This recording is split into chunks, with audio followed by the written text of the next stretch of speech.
now with all this information and everything else, and yes, they will be registered, be ready.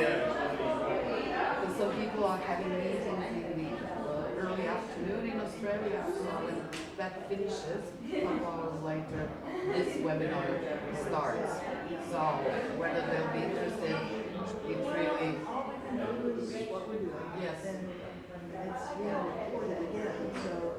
Oh, it's being recorded. Yeah, well, through prize. What the prize of a PhD indigenous young people transitions. This is very relevant. And in 2020, she was the regional women's network's inspirational leader here in the Rockhampton area, which is the ambassador.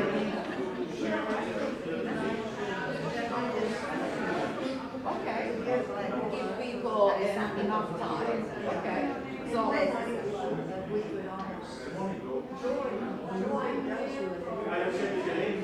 yes, but about her. No, but you're going to say something about her.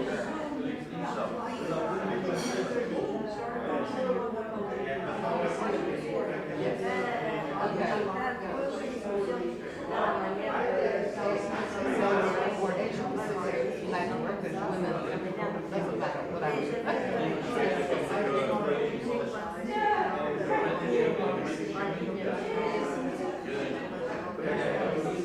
Give you a little bit more background information on well, not all women, but all them.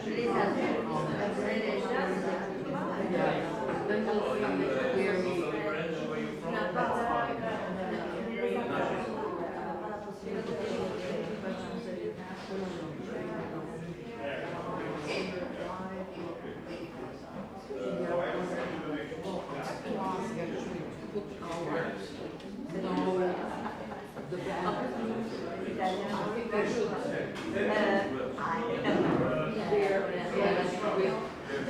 with the flags.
to NATO conference. We are so pleased to be with you. My name is Ann Wright. I live in Honolulu, Hawaii in the Pacific, and Dragona. Dragana Živančević, I'm from Australia. I live in Brisbane and I'm part of the Raising Peace Network and Independent and Peaceful Australia Network. Yay. Well, we are so pleased that you all, and in the Pacific at various time zones, 6 p.m. in Canberra and other places. Oh, somebody says we can't hear. Yeah. Ooh, Okay. okay. We'll wait just a moment because we want you to hear this. We'll see if it works a little better. Can you hear us now? Same with me. Same. Okay, there is something. Let's try now. Okay, can you hear us now? Can you hear us now? Hello, world. Are you out there? Can you hear us? Can you hear us now? Hi, everybody. Nice to meet you. Well, but can you hear us? But can you hear us? Nice to meet you too. They still cannot hear Cannot. us. We cannot hear you. No.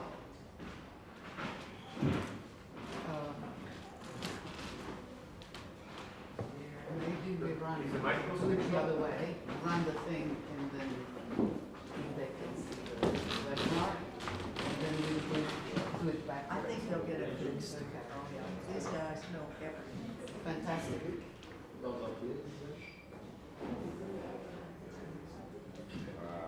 Where's Emily? Emily?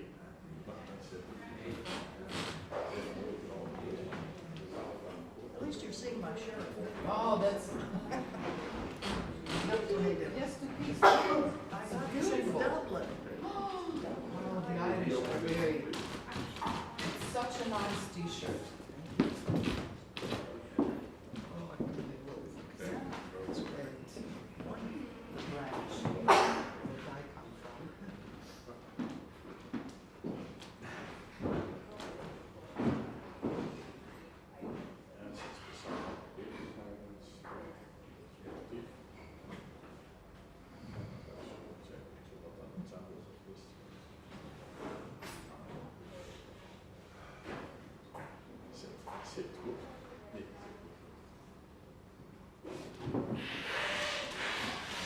Yep, Australia says no to. That looks so good. Good. Oh, perfect. We start. Perfect.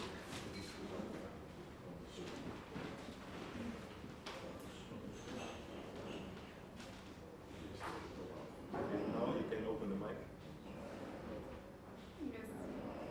That's okay.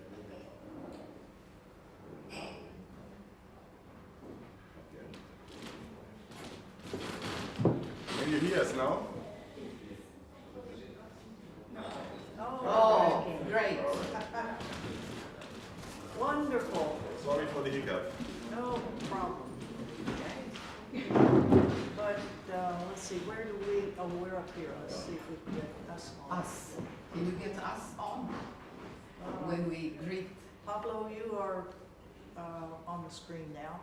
And you look That's very, how it's supposed to be. you look very good. This is Pablo. He's one of our wonderful, great people that is here helping us get all of this technology done. And behind him, you said you have this banner from Australia. Australia says no to AUKUS, no to NATO, no to war.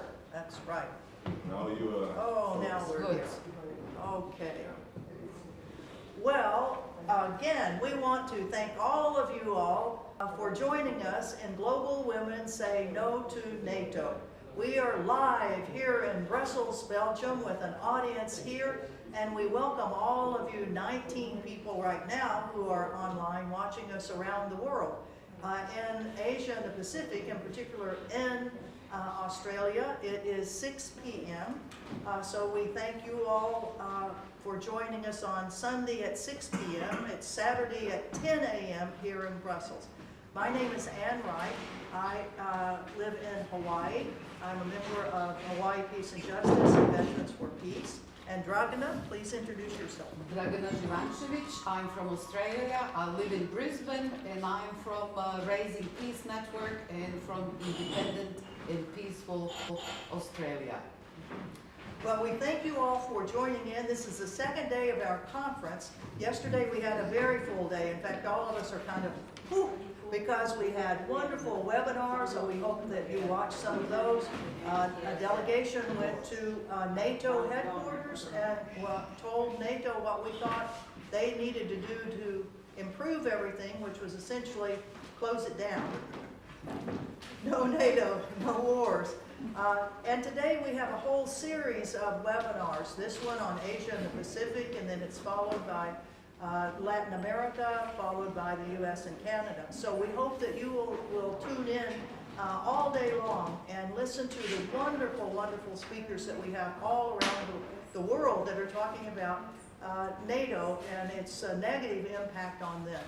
What you're going to see right now is a pre-recorded webinar that we did on July 1st as a part of the Asia Pacific, the Pacific Peace Network, and it's all of the things it's doing in preparation for the massive, massive U.S.-Australia war games that are going on in Australia in mid-July until the 1st of August, Talisman Sabre. So we had this webinar, pre-recorded it, and so that we could show it here. And it's an excellent, excellent summary of things that are going on in the Pacific. And as you see on the program, you can see a short snippet of the biographies of the people that will be speaking, but we wanted to give you just a highlight a little bit of them. The moderator is Joy Enomoto. She's from Hawaii. She's Native Hawaiian, African American, Japanese, Caddo Indian, Sikh Indian descent. As you know, Hawaii is a mixing bowl, a mixing pot of lots and lots of wonderful ethnic. Linda Mann. She's a proud Durham woman and South Sea Islander who has forged a career advocating for equitable and accessible education. She draws on her professional experience in community education and training and development. Her lived experience as an Aboriginal and South Sea Islander woman and her upbringing in small regional and rural towns. Melinda got her PhD in and got a prize for her PhD for her exceptional thesis on Indigenous young people's educational transition. She was also awarded a Regional Women's Network as an Inspirational Woman of the Year in the Rockhampton area, and that's exactly where the Talisman Sabre war games or exercises are taking place every other year. You'll also be hearing from, I don't want to knock you off this thing. No, I'm fine, You're of the I'm age- fine, I'm fine. If we I drop, can afford that. we're in trouble. Monica or Nate Flores is a queer Chamorro artist and organizer from Guam. She's a core member of many organizations there protecting Chamorro culture.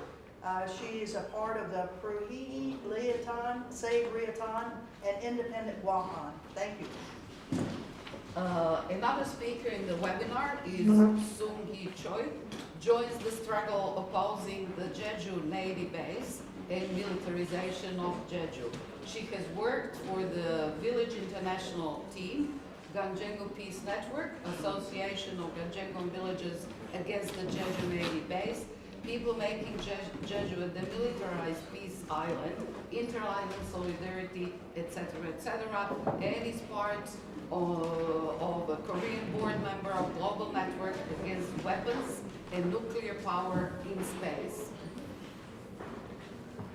Shinoko Oyagawa is an indigenous Raikuyan mother, activist and writer, and co-director of the Association of Comprehensive Studies for Independence of Lu Chuans, and part-time lecturer of Okinawa University. Independent Australia and Independent and Peaceful Network. Independent and Peaceful Australia Network. That's right. IPAN, yes. IPAN. That'll be going to start out in Brisbane, then they go to Sydney, then to Canberra. and then Darwin. Darwin, yes. Judy Ann Miranda is from Philippines and Secretary General of Partido Manangala. She's the Vice Chairperson, Women's Day Off, convener, Women's Workers United and full-time labor organizer, engaged in union and community education. She took part in the Women's World Conference and the International Trade Union Conference Against War and Exploitation. She's a labor leader, activist, human rights defender, and feminist.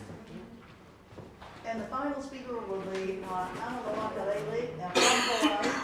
He will be giving us a chant from Hawaiian mythology, and he's been working with us so strongly on Wahoo water protectors and making sure that land comes back to Native Hawaiians and the issues of sovereignty.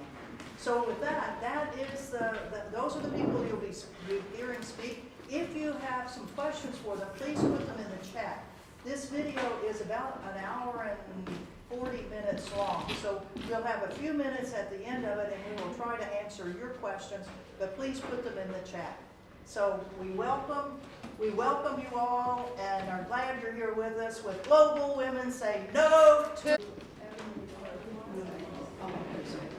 We don't understand. We don't hear a voice. No voice. Can you increase the volume?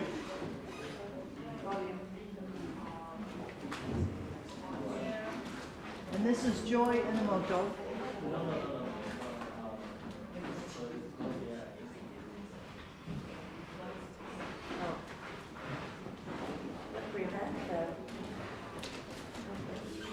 No sound.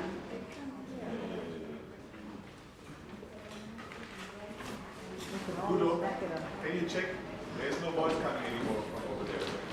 Must be us and then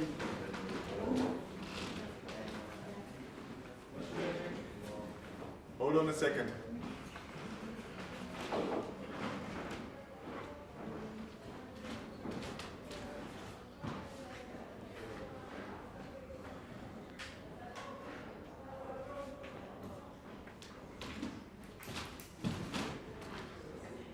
From the mic, the mixer.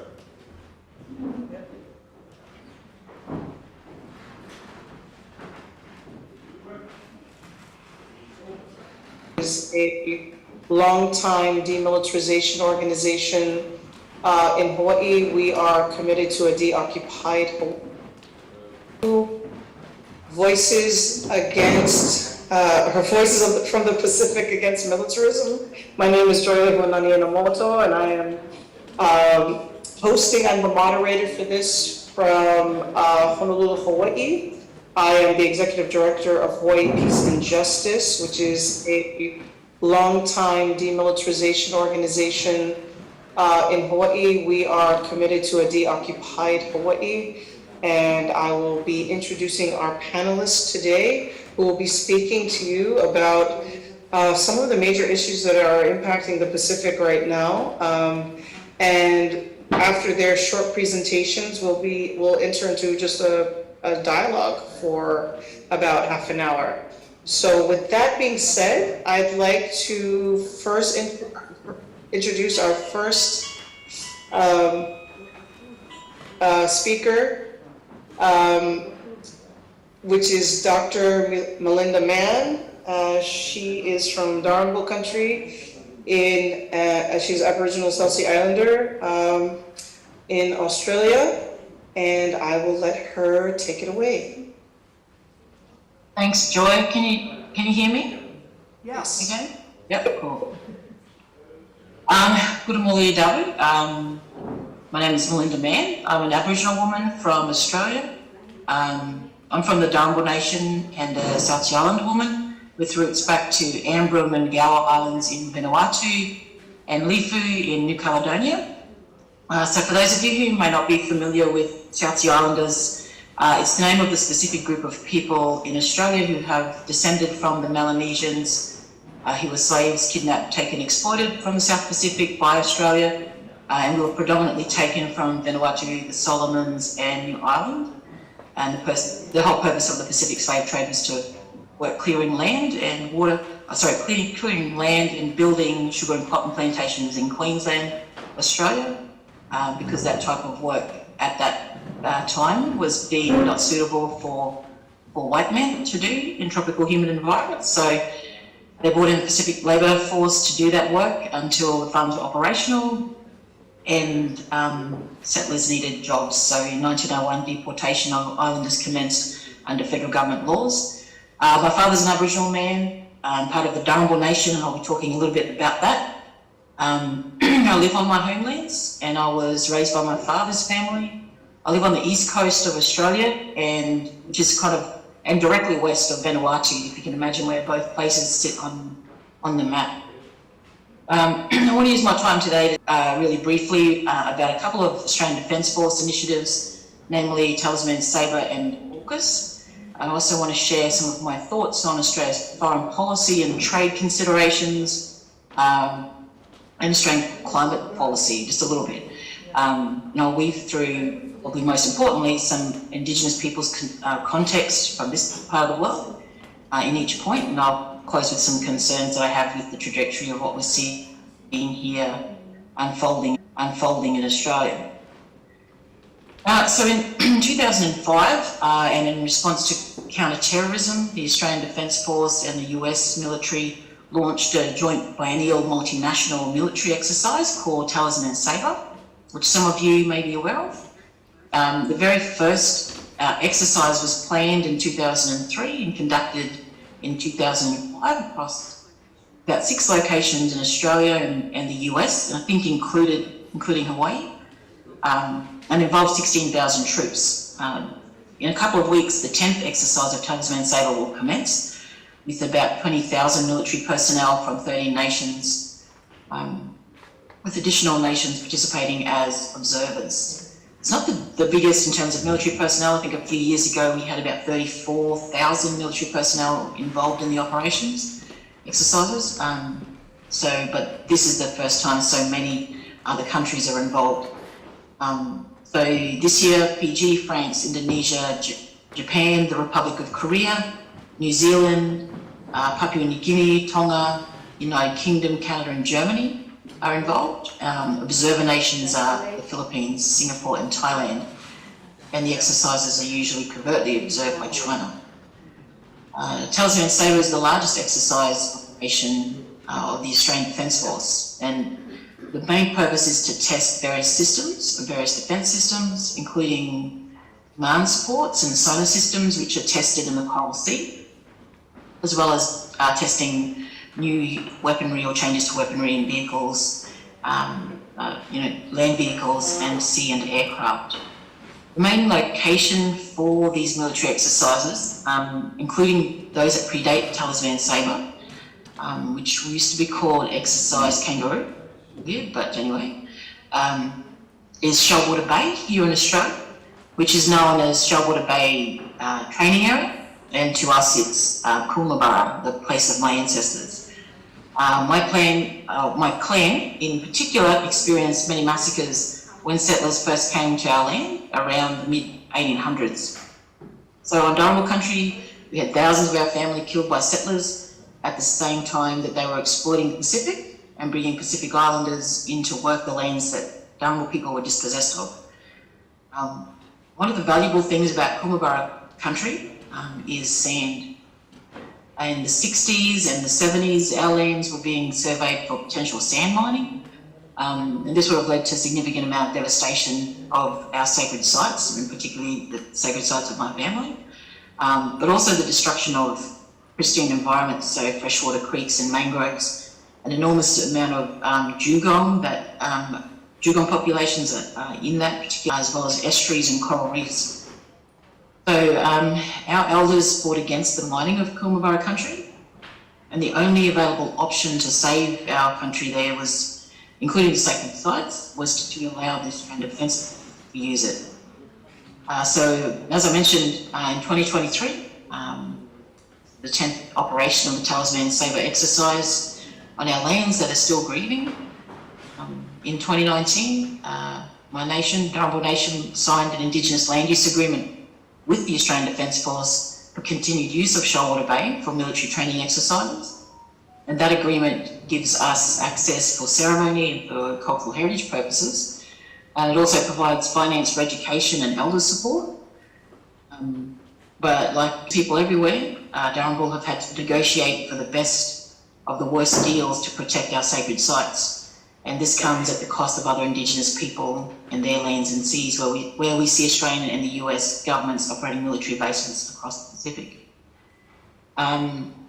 In more recent developments between Australia and the US, late last year, Australia co-signed the AUKUS deal, and AUKUS stands for Australia, United Kingdom and the US, United States. It's a three-state plan to increase the number of nuclear-powered submarines in the Pacific as part of a security pact. Basically, the United Kingdom and the United States are boosting Australia's military capabilities. Australia will spend $9 billion in the next 4 years and close to $370 billion in the next 30 years under the deal. From the announcement late last year, Australians are being sold that the AUKUS deal is a job bonanza. They anticipate that over the life, I think it's about 30 years, the life of the AUKUS deal, there'll be 20,000 jobs for Australians. And now we're seeing education providers partnering with UK and US defence agencies and the subsidiaries as key employment partners. So it's very much a jobs marketing plan to get Australians thinking about AUKUS as a personal economic benefit at a time when the cost of living in Australia is at an all-time high. But the Australian Defence Force is experiencing what they've termed significant workforce challenges. So there are reports that indicate that the Australian Defence Force recruits only about 300 new personnel each year, and at the same time, 10% of the Australian Defence Force leaves the agencies each year. So the Australian government proposes offering retention bonuses for personnel who choose to stay in the ADF, and that's going to cost about $100 million each year. But that won't be enough to address the shortfall for labour costs that they're expecting in our Defence Force. So there's no surprise that they are looking, or about where they are looking to fill that labour shortage. The Pacific has always been positioned as a solution to Australia's crises. So the option of recruiting large numbers of Pacific Islanders to fill the labour shortage of the ADF is a plan to pathway Pacific Islanders to Australian citizenship. And other nations like the US participate in these types of schemes, so it's no kind of new idea, but we know that imperialism everywhere isn't new. They just regurgitate old tactics. And we're also seeing the Australian government attempting to embed Indigenous perspectives into foreign policy. And the basis for this approach is that the Australian government says that it wants to use Indigenous heritage as a basis for how they develop policy and how they negotiate United Nations instruments and trade deals. The Australian Institute of International Affairs states that some of the approaches to foreign policy, and I quote, might be more deliberately informed by learning about Aboriginal and Torres Strait Islander reasoning and interpretation of behaviour, values and intent of others, drawn from the knowledge of elders, especially from those in regional and remote areas, where in this case, real value might be absorbed, end quote. So the truth is that Australia, by its own admission, wants more angles to their statecraft, and indigenising themselves to the Pacific region under the guise of listening to Aboriginal people is just one way that they're beginning to leverage us against other Indigenous people. In October this year, Australia will have a national referendum to recognise Indigenous people in their constitution and to establish an Indigenous constitution, the Australian Parliament. It's an advisory body with no power given to it by law and no cultural authority given to it by Indigenous people. It will advise only on matters that primarily impact Indigenous, advise on climate policy, not just Indigenous people. Even though at the moment in the Federal Court of Australia, a case has been brought against the Commonwealth of Australia by traditional owners in the Torres Strait because of the neglect of the Australian government to protect them from the impacts of climate change. They're already seeing manifest on their islands.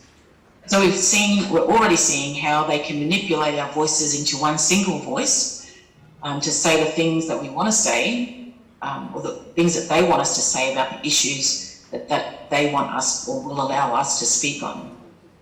So whilst climate policy and foreign policy and trade and defence all set in different separate portfolios within the Australian government, the narrative that Australia tells itself and the rest of the world about who it is, where it is, and its relationship with and in the Pacific is the same. They claim to be part of the Pacific family, especially the South Pacific. They claim to be a provider and the protector of the region. The trajectory for Australia is heading in the same direction, always, that it's always had from the time settlers first arrived, dispossession and exploitation of this continent and the Pacific. There's a hunger to invest in war that is insatiable and to the economic detriment of a nation that is experiencing its worst cost of living on record and a homelessness crisis. I think that the call is clear that as Indigenous people, we need to push back against the manipulation of the imperial governments who continue to exploit our lands, our oceans, our labour and our voices, position their own power and politics as superior. If Australia needs to learn anything from Indigenous people, here it's to learn its own history and honour the sovereignty of Indigenous people and actually negotiate with us the conditions of their occupation of our lands and waters, as well as our laws for engaging with other Indigenous peoples that uphold their sovereignties and their rights. Thanks, Joy.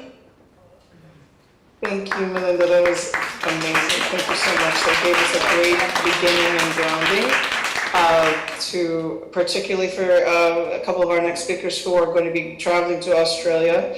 I would like to now introduce my dear friend, Monica Flores, or Nick, who is coming in from Guahan after this unbelievably devastating Typhoon Mawar. And so it is a true, I'm very grateful for Nick being here, given all of the conditions that her people are living with right now. So Nick can take it away. Sainamasi, Chalu, thank you so much for that introduction, Joy, and to Dr. Mann, and to Hawaii Peace and Justice for coordinating this webinar. My name is Nick Flores. It's an honor to stand in solidarity with everybody here today. I'm humbled to join this panel. As Joy mentioned, I am going to be actually joining another panelist, Shinako Oyakawa, who's on this panel and we will be in Australia during the exercises coming up. So we'll be there next month.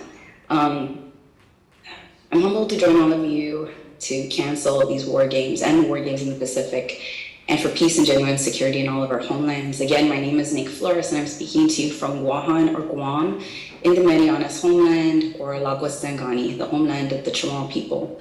I'm a core member of Pertehi Latex and Sabre Tidian, a direct action group and community organization dedicated to the protection of natural resources, culturally significant sites, and sacred areas in Guahan, specifically those located in sites identified for U.S. military live fire training. We oppose the establishment of any military firing range and stand in solidarity with groups in the Northern Marianas and the larger Pacific region for the prevention of further environmental degradation and destruction on sacred lands, and we support the return of ancestral lands to Native peoples. Guam has been the stomping grounds for many military exercises, and in connection with the exercises coming up in Australia, we've already seen some military warcraft transiting through here. We've seen some Raptors in our skies the last couple of days, and it's exercises like this and REMPAC which are causing the climate crisis. So I'm calling in from Guahan with this very deep level of frustration and rage as well, to kind of watch the hyper-militarization of our island happen every single day in real time, to see the destruction of our native limestone forests, the desecration of our ancestral burials, and then to be, literally at ground zero for the climate crisis. It's been already anticipated that we'll see at least a few other big storms this year, also because of the weather patterns. However, these storms are made a much greater threat to us because of the climate crisis. And so here we are in Wuhan dealing, these things are just, have just culminated into this big event. And I'm sorry, my Wi-Fi is a little bit spotty. I hope I'm coming in okay, Joy. Yes, you're great. You're great. Okay. Our island actually lost a lot of data and internet. We're still kind of going through that recovery. So it's with a great level of frustration and grief. I didn't realize that I had PTSD from the last superstorm from 20 years ago until this storm came. And I started having violent flashbacks, and not just of the storm itself, but of the aftermath of the storm, the smells that followed, the months of hardship after that So we're watching some of those same things happen again.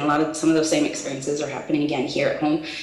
And I'd like to take this moment to recognize some of the key grassroots groups on the ground who are taking the lead in the typhoon recovery at home. Micronesian Climate Change Alliance is one.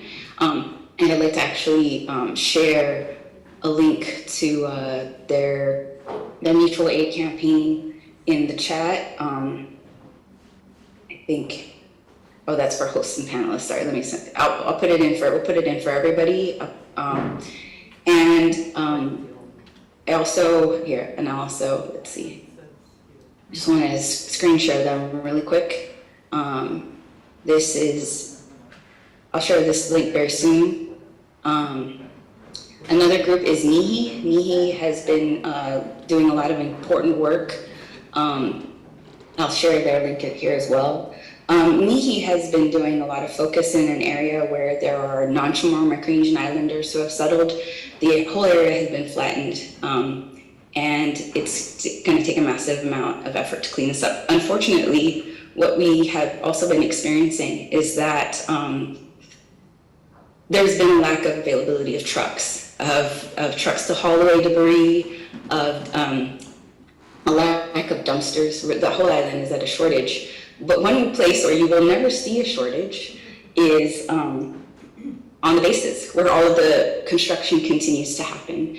And we were just, I was just up at the base yesterday, up at the construction site for the new Marine base, Camp Blas, which a lot of us don't want to call it that because it's appropriating a Chamorro hero to force a close connection to this site of violence. We actually have some visiting activists from Japan Okinawa now, and we had an impromptu protest yesterday in front of Camp Blas, and we saw many private company trucks that had been rented for construction. Seeing these trucks up at the base hauling dirt, it's disgusting, for lack of a better word. While we need this equipment to help people clear their roads,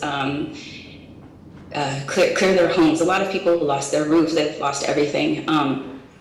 We can't even rent some of these trucks to help our community, and however, they're readily available for the military, as well as constructions taking place for the tourism industry. And of course, these two things are very connected.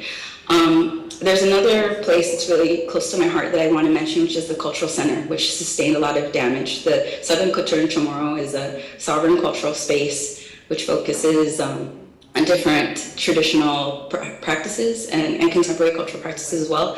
I've also shared their link for their GoFundMe. So these are three groups that I really want to just kind of highlight today, who are doing this just such critical work at this time. We are supporting them as best we can, but these are the folks taking the lead. And the thing is, the thing is that this is also a tremendous opportunity for the military and federal government to, talk about how great they are in coming and responding to this crisis. But what's really important in noting these groups in our community is that we're the ones who are taking care of each other right now, who are helping each other clean up each other's homes, who are helping each other with food. And FEMA and Red Cross are here, and so we're definitely have to push back against this federalized propaganda that's in the media. And after after the typhoon, everything was gray and brown, but you saw a lot of khaki as well. And that was because also our local National Guard was activated to respond to the crisis. And these are our own people who we're related to, who look like us, who are not part of the regular, Navy and Air Force and Army, but are like our local reservists, and they were activated. And so so seeing our own people in military uniform and in trucks be part of that response, it basically makes a lot of our critique and it a little more complicated. It makes these are a lot of, for instance, these are some of the local trucks. I was trying to get a picture of some of our local guards at. They were helping with traffic. They were helping pick up debris. So this makes some of our work really complicated. In terms of a critique of the things that are happening. One thing we were hoping that people would notice is how the military clearing the land for the live fire training range complex and the new bases has really left our northern aquifer and land extremely vulnerable in this time of a typhoon because of the massive clearing and grading of land. A lot of things are more vulnerable in the time of a typhoon and also the recharge of our aquifer. Joy, can you please check me for time? Am I okay on time? It kind of jumped all over the place. Okay. You're at Okay, about a minute or two. Okay, great. Well, I'll just I'm a descendant of the Chamorro people. We've called the Marianas Islands our home for over 3,500 years, and we truly understand how vulnerable our lands, waters, and sacred sites are, and we have a long legacy of environmental racism resulting from colonization and militarization, and we continue to suffer these ongoing injustices, human and indigenous rights violations. A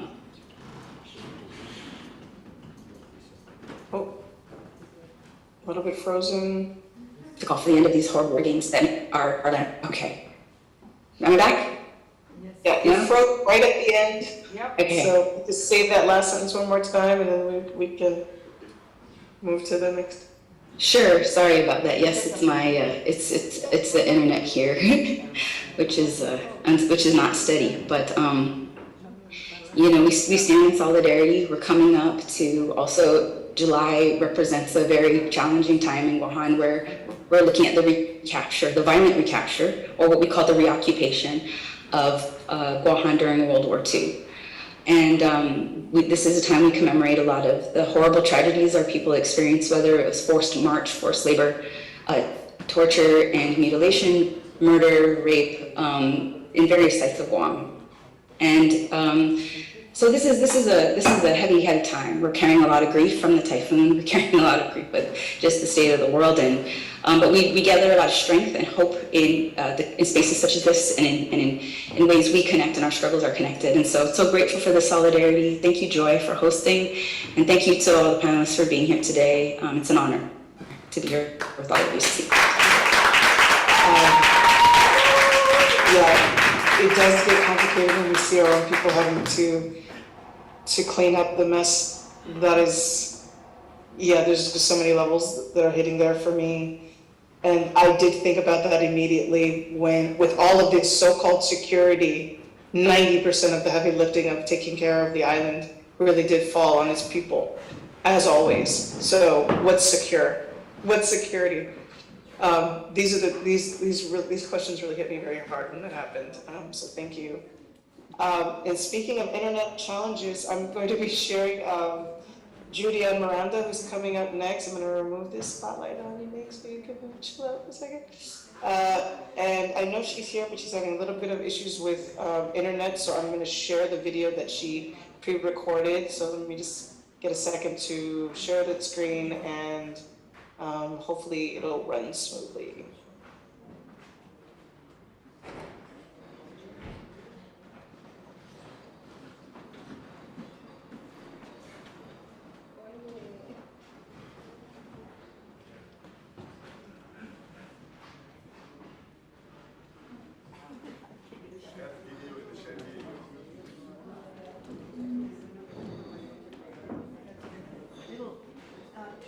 She'll restart it in just a moment.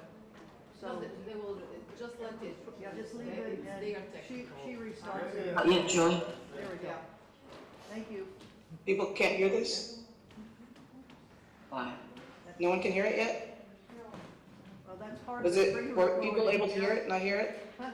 I can hear you. Okay, hold on.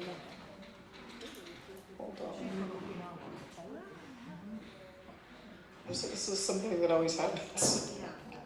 I don't know what it is. The sound is working here. Let me stop sharing for a second. When you share the screen, there's like the 2 checkboxes at the bottom to optimize audio and video. Hey Pablo, does that make you feel better? Yeah, much less. A bit, a bit. It's not giving me the optimized video. Or share computer It's audio. also the first, I never had a shared video within a shared video. When you open the share screen, don't you see the 2 small checkboxes at the lower left? One says share sound, one says optimize for video clip. No, it doesn't say that. Oh, It's saying one panelist at a time. That's what it's saying. We just had one set proclaimed moderator who is announcing all the. I'm not quite sure what's happening. Track on that, No, it'll I catch us told up. her why is she doing it because we did. This, don't worry, it's just technical problems when they were actually doing this on July 1st, and it catches up in just. Are you all seeing what I'm like? Are you able to see my desktop? Is that what's happening? And Joy is a great, not sure what's great going on artist. audio. She's done some tremendous work, that is just spectacular. I'm not sure what's going on exactly. No, so we're really glad to have her as our executive director of the, Hawaii Peace and Justice. I don't know, Kyle, I think you're co-hosting right now. Can you try and check and see? It'll Are get there you? in just a minute, and then Kyle. good. I don't have the link though. We can also You're skip here a bit right now. forward, huh? We can also skip forward if it takes some more time. No, it will be. It'll just take a second, they're working on it. Kyle Kachihiro was the director of, the Quakers, We'll try this one more time. AFSC in Honolulu for many years.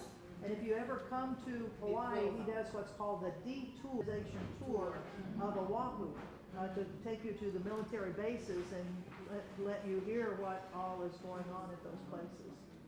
I'm not sure what's going on. Human rights violations, militarization, wars, and exploitation. These are the issues that concern the Philippines as of the moment. In the Philippine context, there has been rampant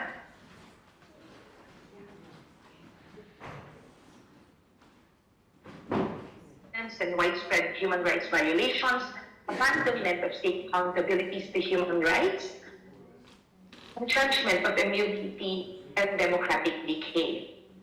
War on civic space, repressive laws, and executive issuances have stopped activists and have derailed activists from its criticism on the military exercises in the Philippines due to Executive Order Number 70, which created the National Task Force to End Local Communist and Armed Conflict and directing the adoption of a national peace framework, which basically supports the anti-terrorism of 2020, which makes all activists as terrorists in the Philippines, which legitimizes red tagging and arrests. And during this period from 2016 to 2023, there has been an alarming increase of freedom of association violations and labor rights violations in the Philippines, resulting to 69 killings of trade union leaders and organizers, cases of abductions and forced disappearances, cases of arrest, detentions, and trumped-up charges, workers arrested during strikes and protest actions, cases of forced disaffiliation, cases of red tagging, terrorist tagging, cases of threats, intimidations, and harassment, cases and other anti-union activities. And during this, Duterte policy, from Duterte to the Marcos and Biden talks, when former Philippine President Rodrigo Duterte unleashed a deadly national war on drugs that killed thousands of people living in poor communities, his foreign policy was a reversal of his hawkish positioning against foreign incursions in the Philippine territory. His pivot to China policy enabled the latter to strengthen its claim over a large part of disputed Philippine territories. Many view his friendship with the new superpower as a significant break away from Western imperialism specifically from the United States. But again, Biden and the Marcos administration talks last April resulted in the boosting of their military alliance, demonstrated this year by the largest ever U.S. troop presence of annual war gains, and the Philippines almost doubling the number of its military bases that Washington can access. So in the reports of Reuters, the expansion of the Enhanced Defense Cooperation Agreement, or the EDCA, underlines the Philippines' strategic importance to the former colonial ruler of the United States, coming at a time of growing concern over China's conduct in the South China Sea and tension over self-ruled Taiwan. In summary, the agreement includes location, space Taiwan, disputed South China Island, the EDCA locations increased from 5 to 9 areas. The deal includes training, equipment, fuel shortage, and infrastructure. The Philippines says it will always be an ally of the United States. 12,000 troops joined the largest Philippine-U.S. Balikatan last March and April. In April 4, from April 11 to April 28, more than 17,600 members of the Armed Forces of the Philippines and the U.S. military will participate in the Balikatan 2023, an annual bilateral exercise between two allies and largest iteration of Balikatan to date. As you can see in the EDCA sites in the Philippines, it has increased from 9 in this map, which would result and many more human rights violations by the military, violence against women, displaced communities, and terrorist acts among the Filipino people. And the rivalries for control of the new fronts, the Philippines is caught in the middle in the fight for the West Philippine Sea and the South China Sea. Chinese estimate places potential oil resources in the South China Sea as high as 213 billion barrels of oil. So, as in the history, you can always see for the last 100 years, control of resources has been a frequent reason for war. This has been the reason for the Russia-British rivalry from the World War I, World War II, Vietnam Wars, up to the present Ukraine war. Western nations in general, and the US overwhelmingly among them, dominate the global arms market. These arms went mostly to the oil and gas producing countries in the Persian Gulf, Southern Europe, and parts of the Africa and Asia, which the Philippines will now be a part of. Again, the Partido Manggagawa states they are not our war. Filipinos' involvement in wars made possible are only during the colonial rules. The US tied the Philippines to military and free trade agreements, which the Filipinos are resisting. Women, wars, and gender-based violence result into 49% of refugees worldwide are women. Gender-based violence are not only limited to armed personnel, but includes government, security personnel, and civilians. There's sex slavery, prostitution, trafficking, and kidnapping, and rape is used as a weapon of war. Armed conflict exacerbates gender inequality, and war impacts women differently. As we say, workers have own wars to win. The imperialist wars kill people.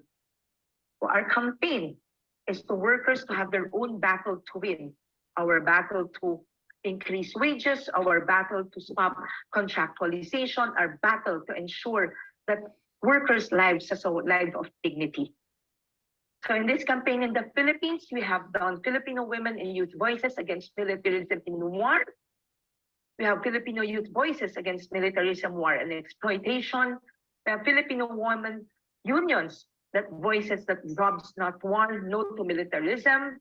And the Partido Manggagawa has solidarity work for and with and against, for and with the women of Afghanistan. Women Workers Solidarity with Afghan Women. Women Workers United against the civil and political rights for Afghan women. And you have a campaign of solidarity from sisters and brothers in Southeast Asia to stop the war and exploitation. Brothers and sisters from Pakistan, Nepal, and other parts of Southeast Asia. Again, we always say, workers have our own wars to win, calling for democracy. And in our position, we would like to state that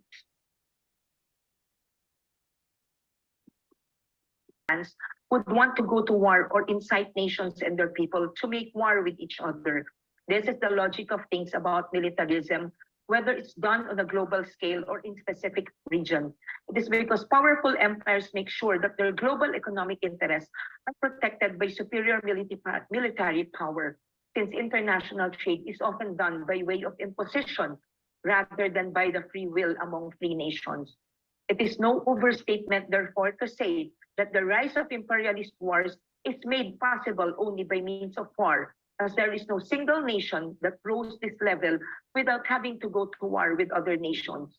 The rise, in short, meant the defeat of other nations and their peoples from Africa to South America and further to Asia from the early stages of colonialism until the present era of globalization.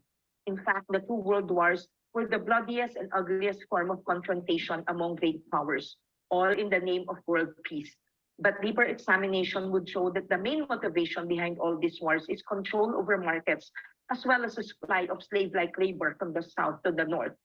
This template doesn't change even if wars are waged in Ukraine or in Russia, in Britain or Germany, in the Middle East or Africa, or even in Asia, where a northern power is preparing for a war against China. These wars, all pretending to be wars in the name of peace, freedom and democracy, deal nothing with poverty, inequality, or climate change. In fact, wars will only exacerbate those problems by destroying thousands of lives, jobs, and communities. It is often said that when elephants fight, it is the grass that suffers. That remains to be true, but no one should mistake people's lives for grass and imperial powers for playful elephants, as actual wars are never fought in the front lines by emperors, presidents, or prime ministers, but by ordinary workers. The thousands of men and women clothed in soldiers' uniform. War and militarism are therefore not in the interest of workers and will never, under the era of imperialism,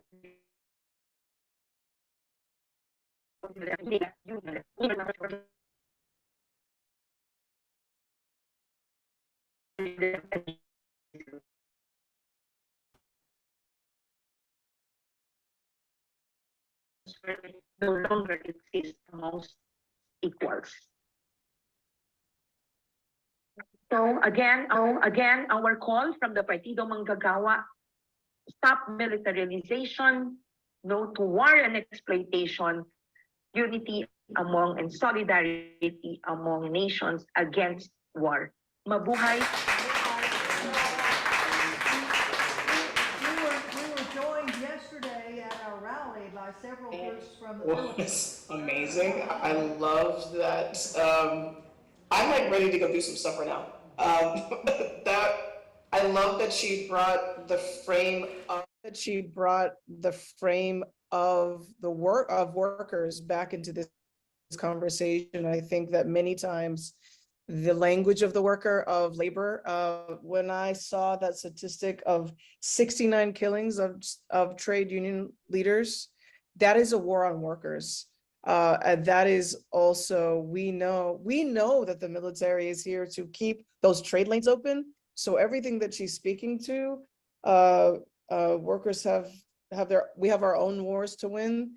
That just said everything I needed to say. And Nick, I do want to tell you that Kyle shared your links for the regular people on the other side.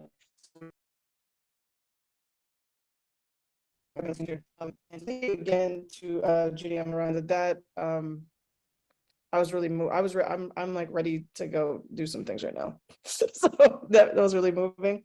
Our next speaker will be Sung-hee Choi, who I believe you can just share your screen and your slides with us. Sung-hee, I will let you introduce yourself and your topic. Yes, hello. Yeah, thank you, Joey. Hello, friends. Sung-hee Choi from Jeju, South Korea. Please let me show my PPT.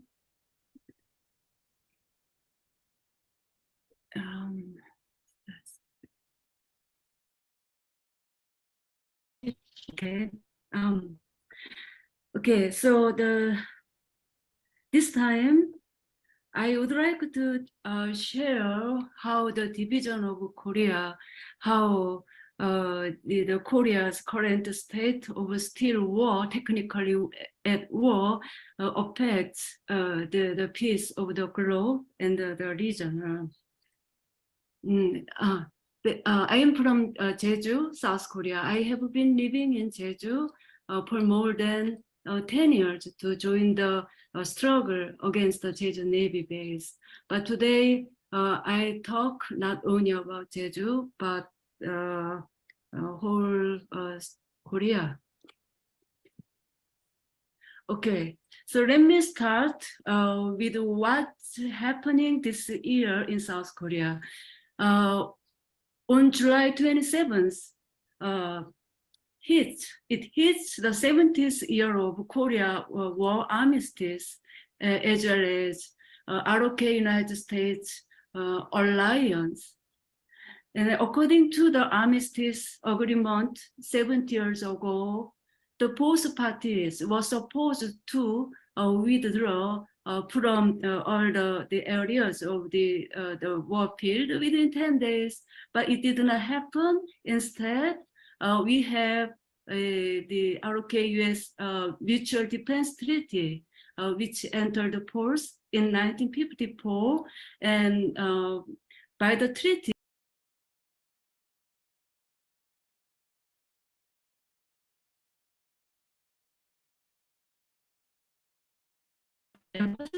anytime she wants.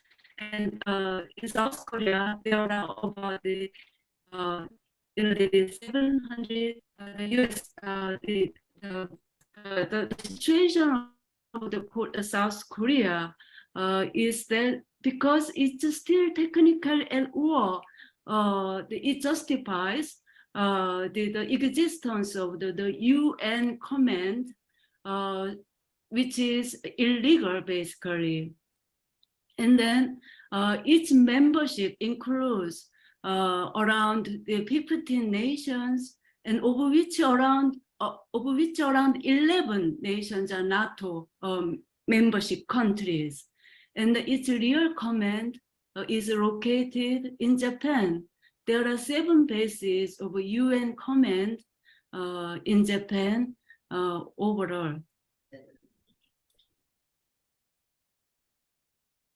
So next, in the next slide, I want to emphasize that for the United States, the NATO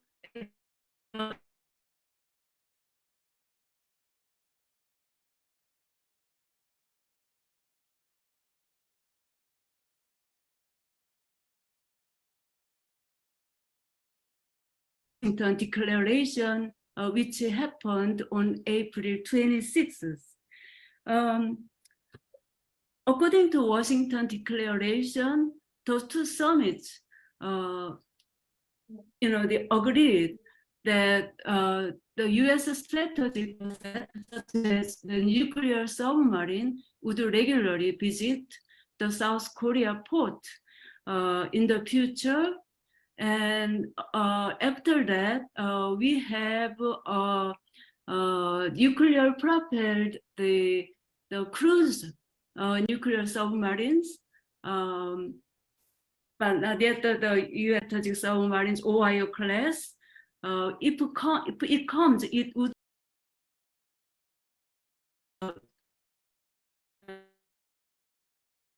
after 40 years. What that means, the U.S. nuclear submarine, the United States say it is targeting the North Korea, but it is as you know, the North Korea is just an excuse. It is against China, and it is to dominate the Northeast Asia and also Southeast Asia as well. And I wanted to add that last December,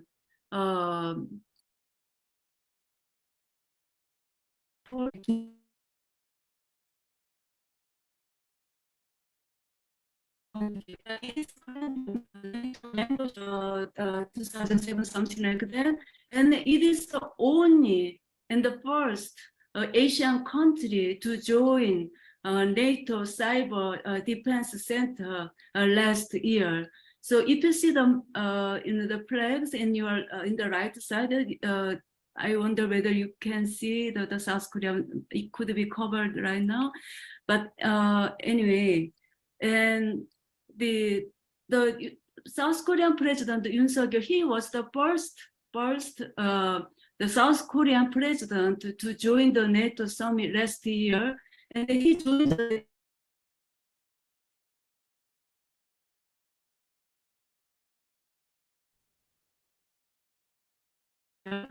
summit this year as well. And the Biden is the person that engaged the NATO dealing with the aggression in Europe, which means the Ukraine.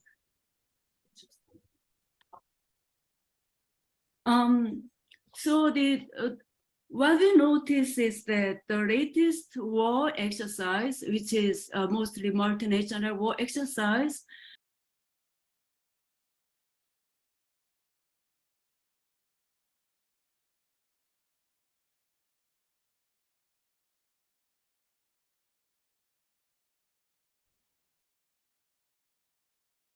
something like that. And then there was a US military general who said that the air drill is not only protect Europe, but also protect Japan and South Korea, which means the NATO is now openly talking about its involvement in the Asia Pacific countries. I already talked about the UN Command. So the NATO is the NATO membership countries has been already the involving the South Korea the workings in the various forms. One of the latest is called Proliferation Security Initiative, high-level meeting joined by 17 nations and war drill in Jeju Navy Base and then off Jeju. And the drill was joined by 4 countries: Japan, sorry, the spelling is wrong, Australia, New Zealand, and South Korea. It was between May 30 to June 2nd. And just days ago, a destroyer left Jeju Navy Base to join the 4 nations multinational war drill called Pacific Vanguard, which is from July 1st to 12th off Guam. And the same destroyer will also join the multinational war exercise called Talisman Sabre, which is from July 22 to August 4.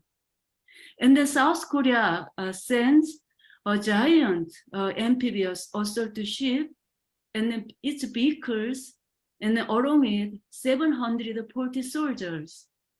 In the RIMPAC last year, South Korea sent the same giant amphibious assault ships and also the assault ship and the vehicles along with 1,000 soldiers.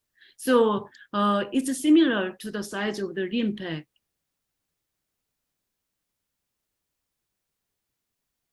And then what's happening in people's protest?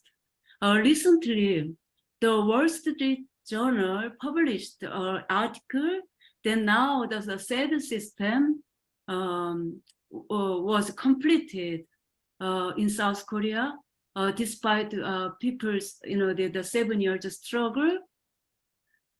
But what is unknown is that the people's ongoing struggle, daily ongoing struggle, and the mainstream media do not report that there have been already 7 people who died because of the cancer, suspectedly because of the radar from the SAD system. So as people had concerned about the effects on people's health, the local people are already witnessing how it is destroying people's health and as well as environment. So in this slide, I want to show people's protest against the war drills. These two photos are from the Gangjang village story, wrong spelling, sorry again. So if you check the savejejunow.org, you can see these two sites. And I just picked up to protest the photos by the student and the civic groups.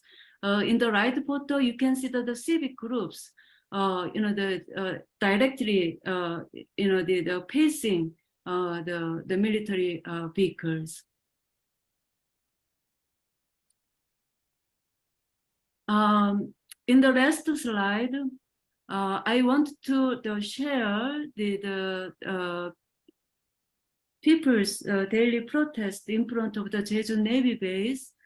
It is a video, and then the various people shout the slogans, most of them in Korean, but the meaning is that stop the war exercises, and then join the treaty, the prohibition of the nuclear weapons, something like that. So I'll just play the video.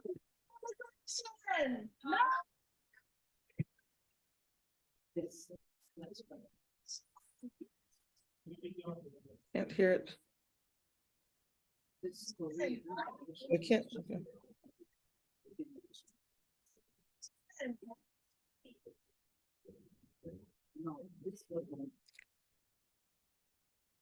I can't hear the sound, Sungi. Sorry? I can't hear the video sound for some reason. I do not know why, because it plays with the sound in my screen. Okay, yeah, so it's mostly Korean, but I'll just play and then I'll just interpret some slogans later if you're okay.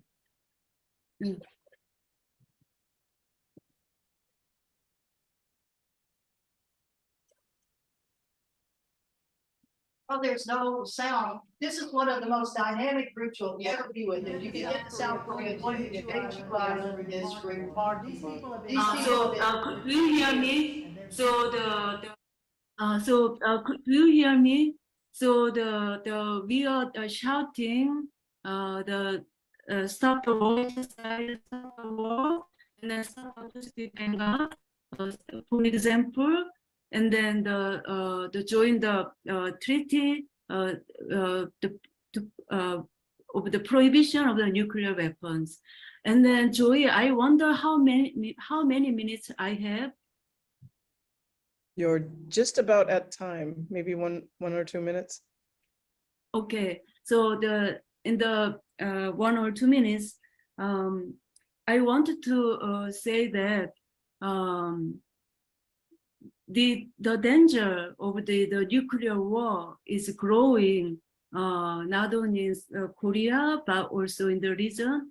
Not only except for China, the United States, NATO, and North Korea all have declared about the preemptive nuclear strike against the other parties, and so it is really a dangerous time for all of us.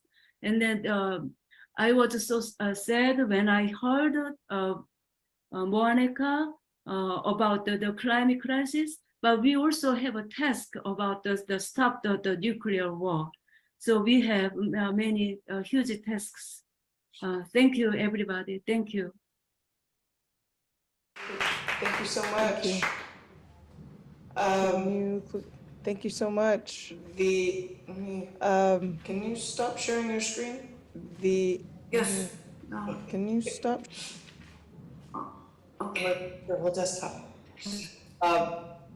Thank you so much. The issues of Jeju have been long and ongoing, and thank you for also holding up the ways in which also holding up the Talisman Saber and these different military exercises. For us, when there's no RIMPAC, it seems happening in the alternate years. It's ongoing forever militarized games that are occurring at our expense. So thank you, Song-hee, for that reminder of what's happening in Jeju. I'd like to give it now to Shinako Oyakawa in Okinawa. Mahalo. はいたい。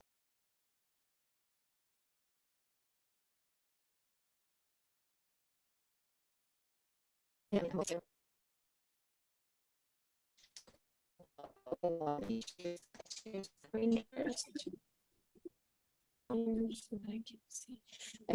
I'm Shinako Yakawa, the Indigenous Ryukyuan mother, activist writer, co-editor of co-director of Association of Comprehensive Studies for Independence of the Ryukyuans. We call it AXIOS. And then I'm part-time lecturer at Okinawa University. And I'm specialized in language revitalization, demilitarization, and decolonization of the Ryukyu Islands. I'm attending permanent forum on indigenous issue, UNPFII, and expert mechanism of the on the rights of indigenous people, EMIRIP, to report colonized situation of the Ryukyu Islands.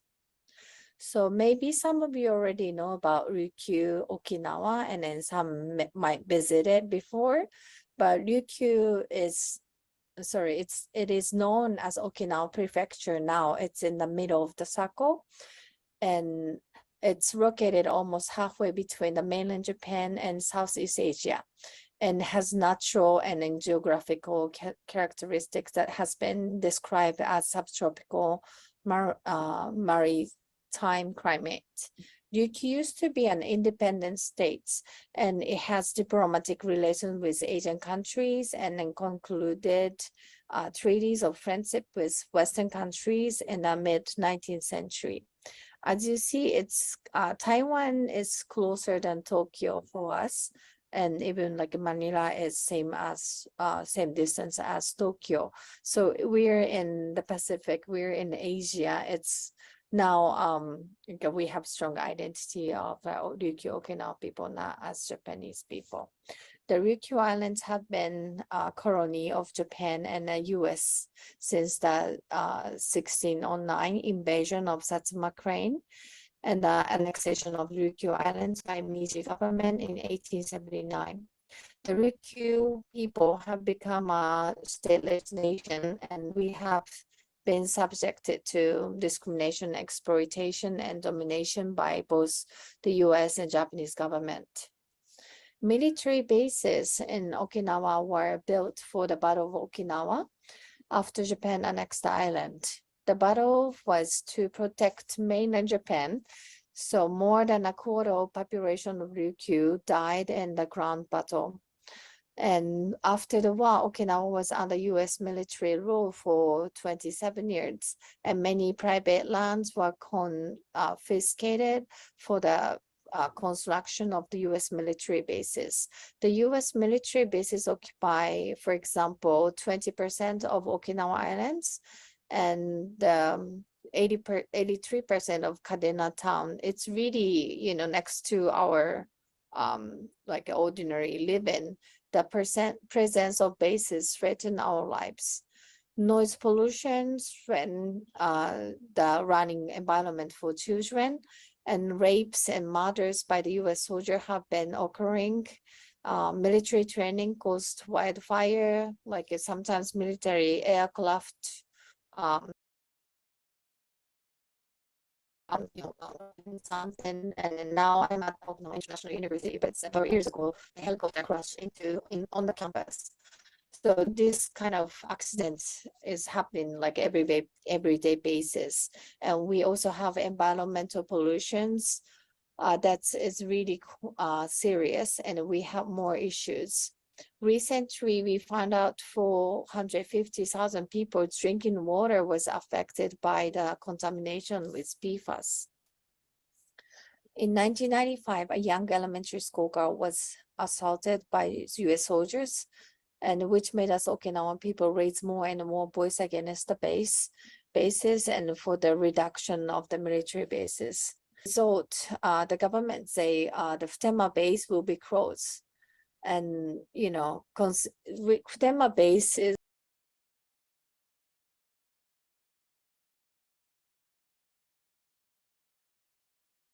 just there, like, 3 minutes from this window. And this base is considered the most dangerous base in the world.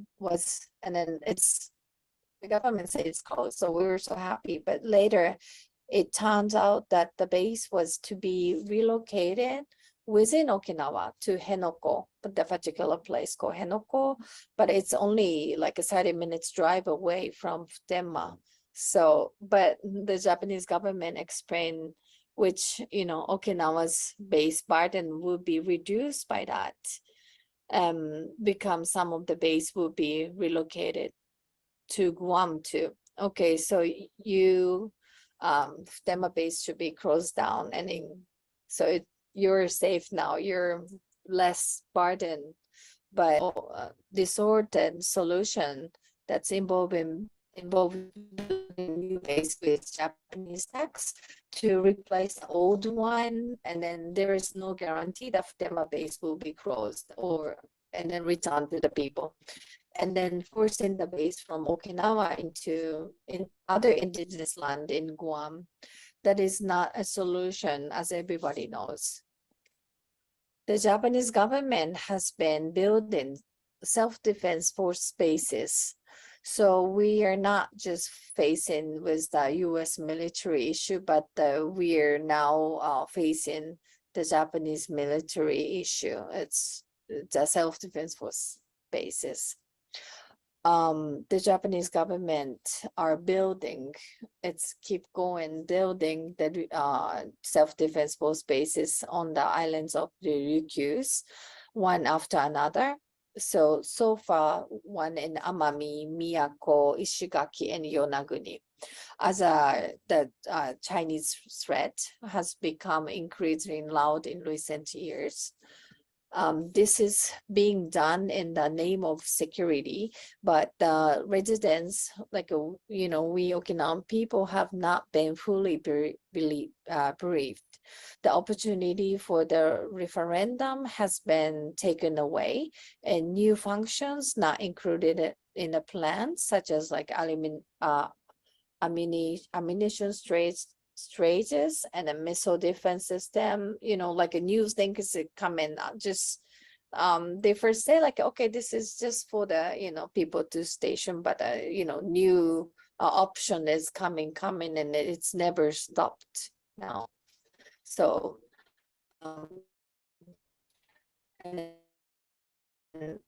causing the citizens to hide their concern. There is atmosphere as if they are preparing to turn our Ryukyu Islands into battlefield once again. I am participating in the UN MRIP expert mechanism for the rights of indigenous people as a member of Axios. In fact, I will be participating next month. So this is from the standpoint that we are not Japanese, but Ryukyuans and indigenous people. The UN has repeatedly urged the Japanese government to recognize Ryukyu people as indigenous people and protect their rights, but Japan has never acknowledged our existence. I think it's because, from that they can use Okinawa freely. We have been deprived of our nation, our language, lost many lives in war, witnessed many pollution and accidents as a result of military colonization, and are about to be colonized for decades and centuries to come with the construction of more, new military bases. We need an international network, and Asia Pacific region needs to be connected with each other and say reducing and then no to militarization. G7. Thank you very much. This is a picture of the protest for the G7. And in the picture on the right are the ministry or like a president of several countries, and then they are standing in front of the Hiroshima monument. But what they're talking is just militarizing, not demilitarizing. And even like Zelensky visited Kishida to get some more effort, like an effort help for keeping the war. This and terrorism #1 terrorist is the US, and please stop lies, and then stop the war, and then stop Quad alliance, and then stop NATO alliance. That's what we heard for G7. And as I said, like I'm a member of Association of Comprehensive Studies for Independence of the Ryukyuans. Now we have English website, so if you want to see what we're doing, please visit our website. Thank you very much.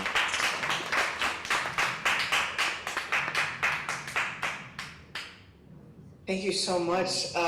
Watching, especially. Thank you so much. I mean, I watching, have so especially so much love and thoughts on Okinawa and the fight that I have so much love Okinawans and, have in this double thoughts on occupation that Okinawa and the they fight that have been fighting that for so Okinawans long. have But when you in this mentioned the double G7, I occupation just that wanted they to briefly been mention fighting that for I so know a long. group of But when youth you that were mentioned the sent to the G7, I just wanted G7 to from various briefly mention that I organizations, know a and they were group of specifically youth that were asked or sent to the told to G7 not from raise any various of the concerns organizations, around and they were Japan leaking specifically nuclear asked or waste into the told Pacific, to not raise not to, any of the but only to concerns around uphold Japan's Japan position on leaking peace. nuclear waste into the And they were Pacific, enraged. So not they to, were but only to told to sit at the uphold table, but Japan's then they were position promptly on told to be peace. silenced. And So I they were think looking at enraged. these mechanisms So they were that they say are told to about sit at the table, but then democracy they were and promptly told to be peace silenced. really So I think are looking just at a these front for mechanisms continuing more that of the they say same are and about justifying democracy buildup. and So peace one of the really things that we are really want to make are sure is just that a when you're in front these for spaces continuing that more we of the find same ways to and disrupt them. justifying buildup. That, So you know, one of the things that we really want to make sure is that when you're in these spaces, that we find ways to before disrupt we them. go into question and That, answers, is so Hanaloa Helela from Hawaii. last And speaker, he will, before we go into question and answers, is Hanaloa Helela from Hawaii. And he will, let me take your spotlight off so that you don't feel like you're at the center of attention. And Hanaloa, I will let you introduce yourself. Mahalo. Mahalo. Aloha kaku, aloha among us all. My name is Hanaloa Helela. I am Kanaka Maoli. I am of native blood of Hawaii. My life is an example of militarism, and I am a product of the intersection of Euro-American imperialism and the Kingdom of Hawaii. But before I go into that, I'd like to just give a brief. He was born of that time where he was scolded for speaking his language, so he wasn't raised with his language.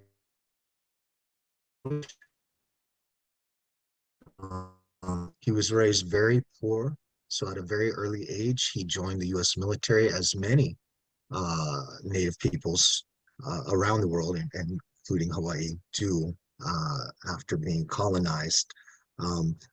You know, at that time, it was seen as making a better life, and it was all about survival. And he spent he actually trained basic training for the U.S. Army here on Oahu. I'm from Oahu and live on Oahu, and they trained at Schofield Barracks. And Schofield Barracks is a major army base on the island of Oahu, named after Schofield, who was a famous figure from the late 1800s, who actually was the one who scouted out for the U.S. Pearl Harbor, amongst other strategic places that the U.S. would eventually take over. So I think it's quite ironic that he went to basic training there and then was immediately sent from basic training to Korea as an enlisted person. And he spent a year fighting other Native people of color in Korea before he came back to US occupied territory and eventually became an officer. And he eventually returned to battle, and this time in Vietnam for 2 tours. And I was born during one of those. My mother, who was also born and raised in Hawaii, her parents were second generation Portuguese, and she was also in the Army and met my father in California, and they eventually got married in California and came back to Hawaii. While she was pregnant with me and raising my brother, who was 7 at the time, and my sister, who was 5, she had to drive herself to the hospital because my father was off in another war, another American initiated war. And she had to drive herself and the kids to the hospital to have me. So I was born in the midst of it. I was born outside of Fort Benning, Georgia, major military installations. My father was going to advanced military training there as well. So I was raised in the military. It was like water to a fish, you know. I knew nothing else, and I spent about 10 years in Europe. And when my family finally moved back to Hawaii, I went to a year to college and just wasn't taking it seriously.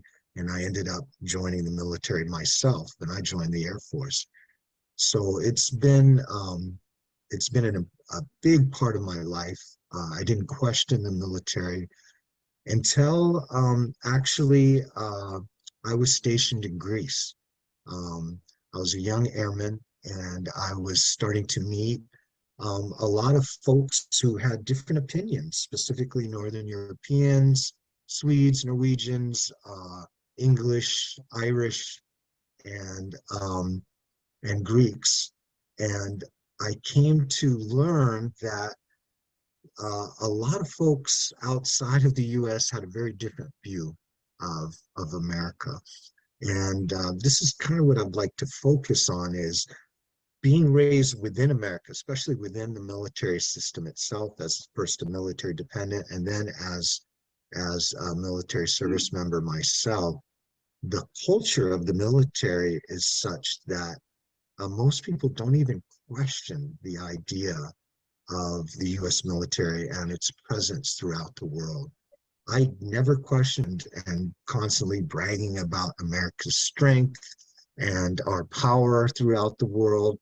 And they eventually were able to get it to my head that, you know, things aren't always what they appear. And I got to experience resistance from Greece, within Greece, against the US military in the form of attacks on officers, attacks on my crew bus that used to take us. I used to work at a remote site, was attacked several times. Thank goodness I was never in the bus at the time I was attacked.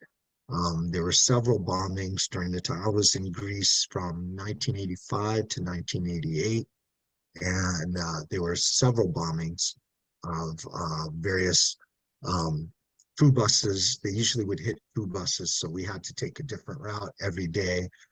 And that also helped me to realize, maybe there's something going on here. So when I came back home, I got out of the military, and I ended up working with the government, with the federal government and the state government, in the capacity as a communications technician.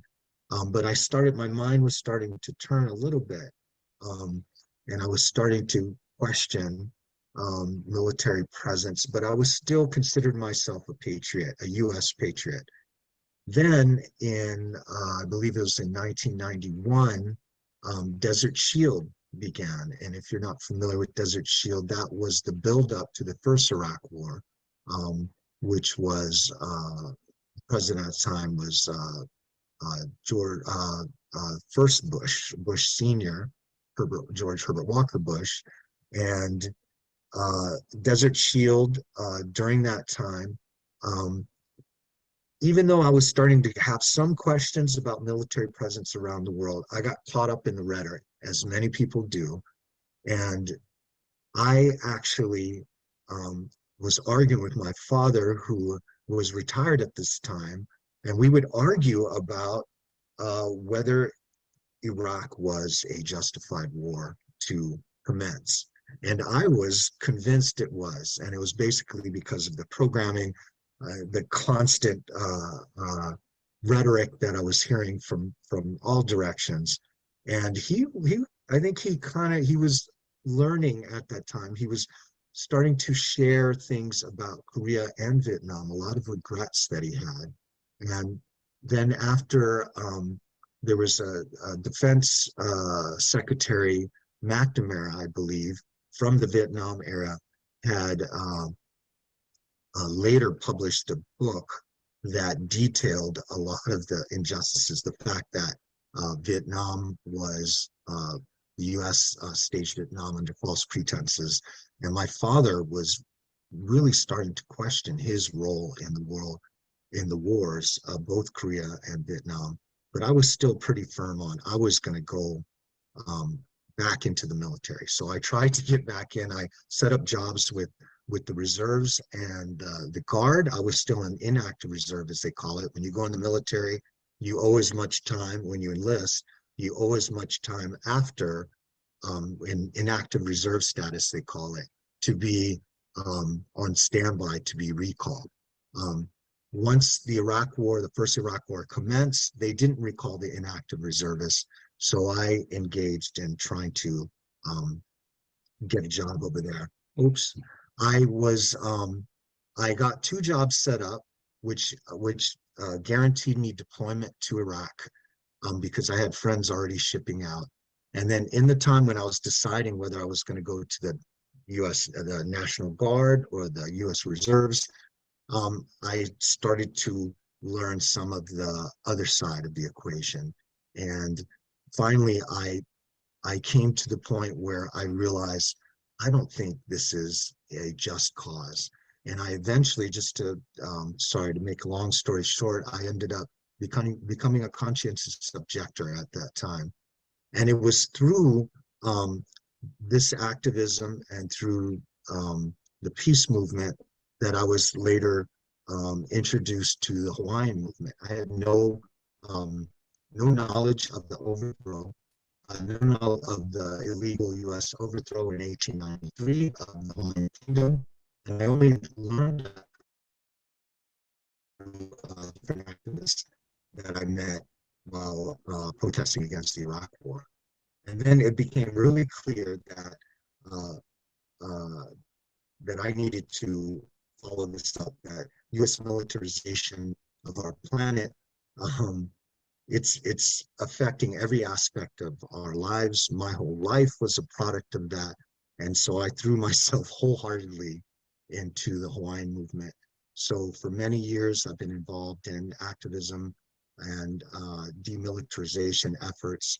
And so now I belong with various groups, including Hawaii Peace and Justice and Kohe Vai, Native Hawaiian group, and also some other groups that are fighting militarization through the water crisis, the current water crisis that we're having here with Red Hill underground storage tanks, fuel tanks, which is very similar to some situations that are happening in Okinawa and other places throughout the world. And it's become not a choice anymore, it's a duty, particularly because of my role, having been in the military, having been raised in the military, and actually being half European and half Hawaiian. I feel that I have a role as a bridge. It's one of my important roles in this life, I think. And I think one of the greatest challenges we face in demilitarization is the majority of people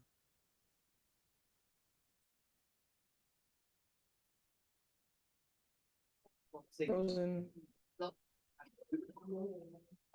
If that's my computer or his. Mine is also frozen. maintain their stronghold. And so I am doing, I realize I'm over time, I think, sorry. So,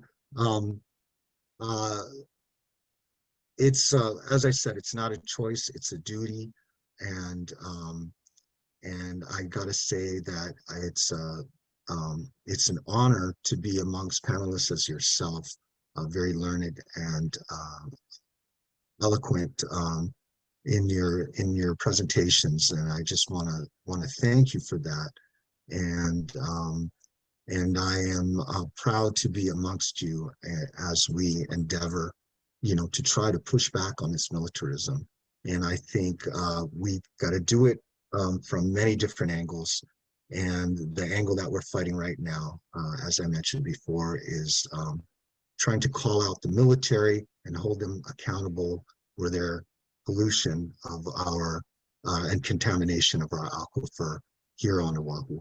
So I think I'm well over time, so I think I better wrap it up. So thank you all so much. It's just been very informative, and I'm just very impressed by all your presentations. Thank you for that.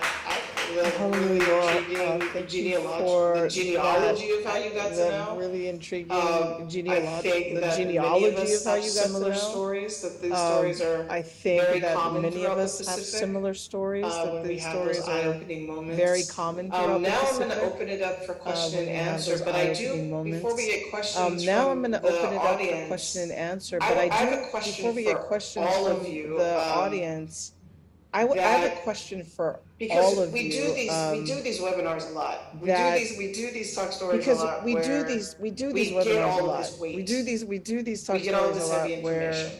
we get all of this weight. It's like We get all devastation this after heavy devastation after information. devastation. The We get, themes are it's like clear. devastation They're after going after devastation our, after there's devastation. The PFAs, they're in our themes soil. are There's clear. They're going after there's PFAs there in our soil. There's contamination of our water. There's noise pollution. There's helicopters flying out of the sky, flying onto beaches, onto schools. I mean, this is across the board. The mining, the extraction, what is the call to action that you want people who's listened to this? What do you want them to do tomorrow, today, like going forward? What can they do right now to intervene?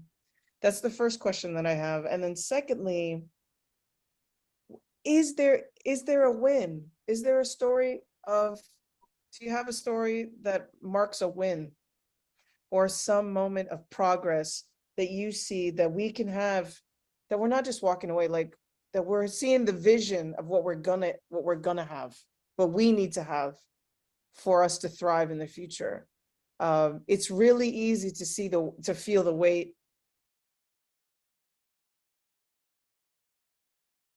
all the problems, and many people ignore those problems, and so that's why we have to share them.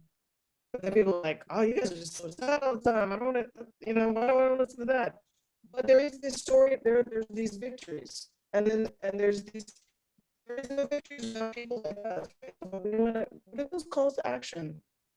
What is it we want to see from our folks, and what are the conversations we want them to go have at their dinner table? And would you already Is there a major call to action Very for anybody? important one, On the law? very fundamental one is return of our lands. Thank you. I think, 1 acre at a time. Very important one, very fundamental one is return of our lands. Very important training area. We just got started at, 1 acre at a time. For Hawaii, I think Makua, which is a very important training area, very sacred place to Hawaiians.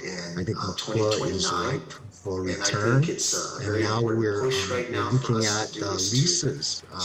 Military leases are going to be up in 2029, and I think it's a very important push right now for us to do is to help raise consciousness and put a lot of pressure on these various agencies and institutions that can influence those leases, and I think that's an important Yes. I think that the connecting is the first acting. As we do right now. Without connecting one another, we cannot do any action. So this kind of the sharing and talking is the first step to act, and we should appreciate this time very much, because as I hear the situation from Guam, Okinawa, and Hawaii and Philippines, I see how the things are becoming worse. And then especially the Guam case, we already witnessing how the man-made climate crisis is covering one of our friends' home. So that's already a sign that we should accelerate our solidarity more. And then today I also realize that this kind of the sharing helps to raise the people's awareness about the things.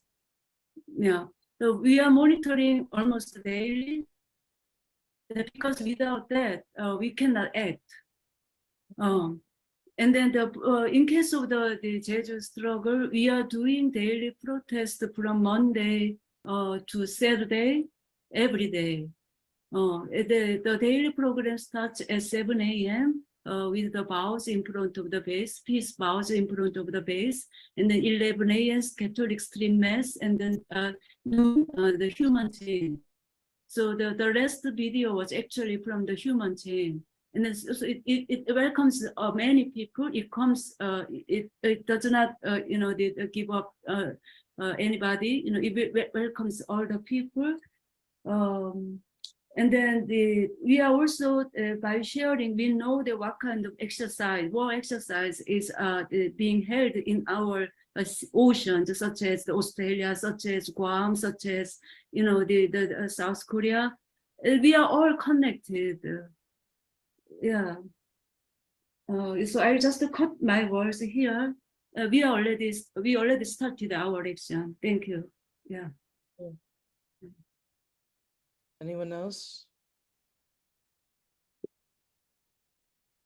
Oh, Shinako. Yeah, as Suki mentioned about the awareness, it's really great to educate our people, learn from our people, because it's not in the school, like a public education system. We have never have chance to learn about our own history and our struggle, or like how we have protesting. But it's really great chance for us to get together to learn ourselves. And in 2017, we have a prefectural referendum in Okinawa. We discussed about whether you support for the a landfill for making a Henoko base or not. And then more than 70% say no to the new building up of the Henoko base. So that is, we using the democratic power to show, and then we study, and then we talk with each other, and then we show the result to the government.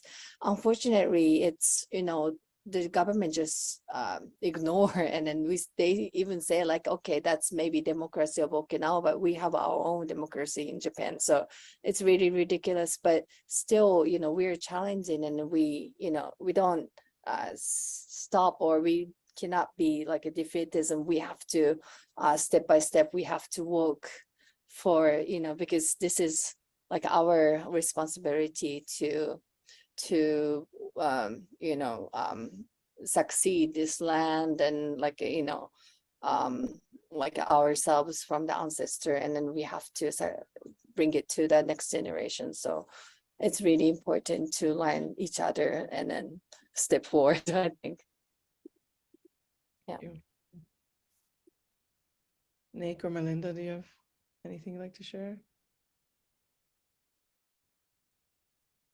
My internet's a little unstable, so I hope I don't freeze on anybody. But I love this question because Joy, I agree with you. I think like a lot of times we're talking to each other, the activists on the ground, the people carrying a lot of grief in our hearts, a lot of doing a lot of work on the ground. And I look at the panels and I'm even looking at some of the participants right now, and there are other actors in the audience too that are some friends. So my main message, you know, I guess for if there's a call, yeah, like what do we do next steps? We don't, I think we share a lot of information and we stand in solidarity, but then with such heavy information, sorry, my internet's unstable. It's such heavy information, and what are the next steps, right? So it's important for people to figure out what they can do wherever they're at. Some of us might not have capacity right now to call in action, but there is so much power in the conversations and the counter narratives.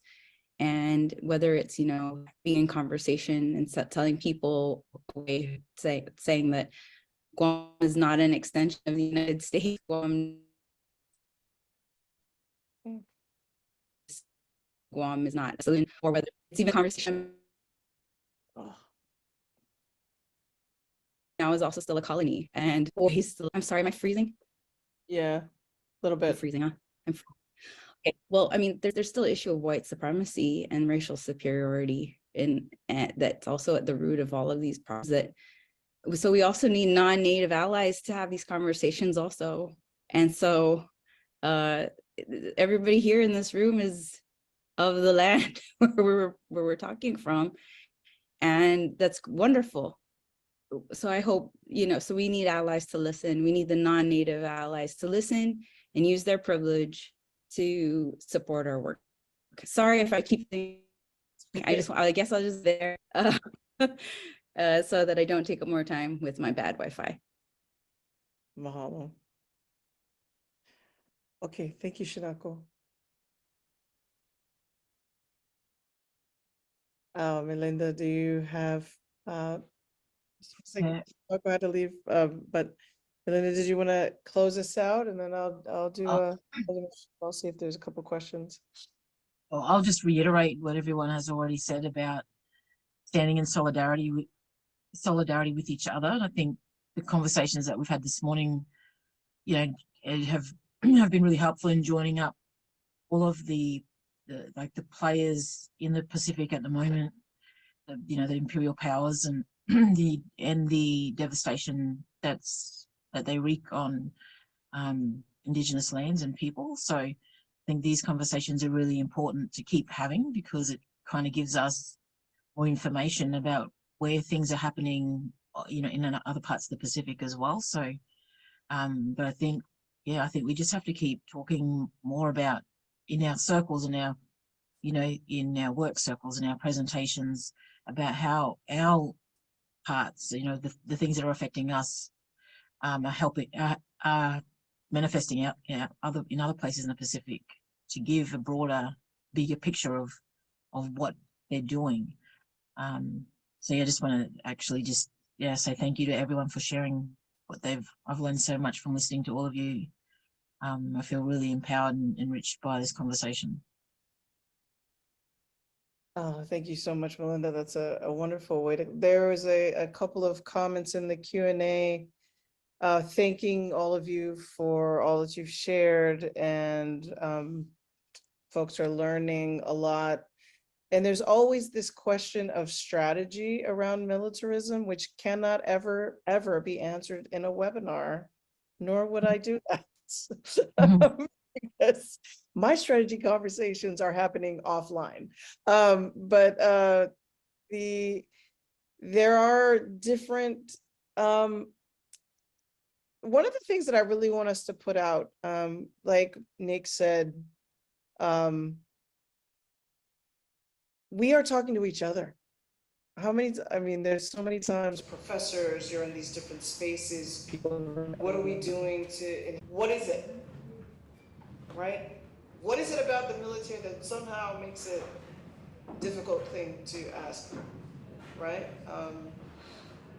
Aaron, I don't see your question. Did you put a question? Aaron, do you want to just ask your question, or put your question, can you put your question in the Q&A so that I can see it? You know, Joy, sorry, I was just thinking about that yesterday as we were standing in front of Camp Laz and, you know, thinking about how in Okinawa you can have hundreds of people on any given day in front of Camp Schwab blocking all the construction trucks, right? From going in and out.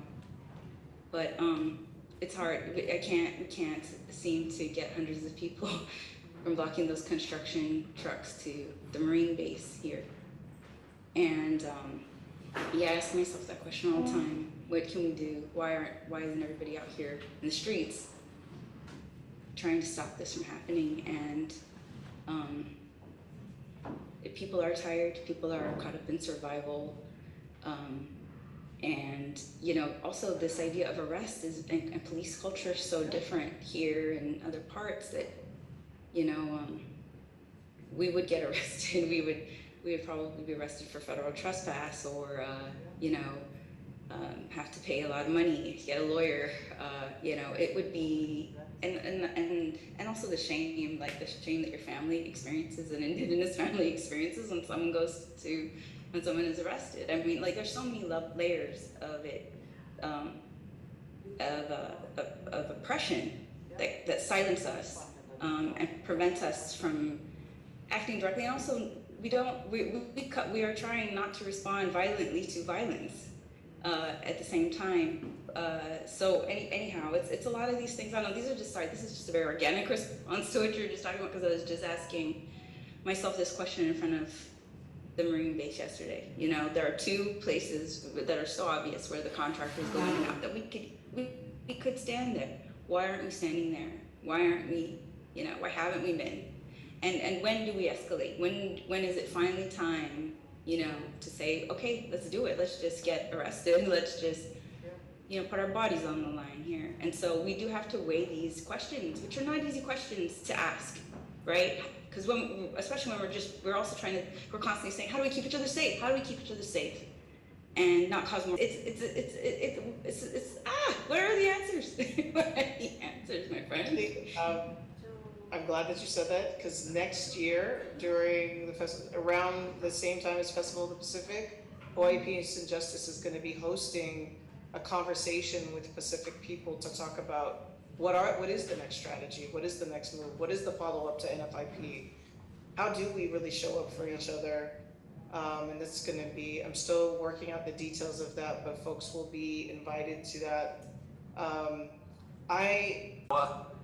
In April, my dad fought on Okinawa 77 years ago, and I was able, as a lifetime member of Veterans for Peace and an activist, to accompany Doug Loomis, and we were visiting the sites, and we had a spontaneous protest opportunity as we were touring Hacksaw Ridge. We saw 17 young Marines, and of course I jumped out, being a little younger than Doug, and I gave him kind of a raucous speech, and then I said, by the way, let me introduce you to my buddy Doug, who was a Marine officer way before I was in the Marine Corps.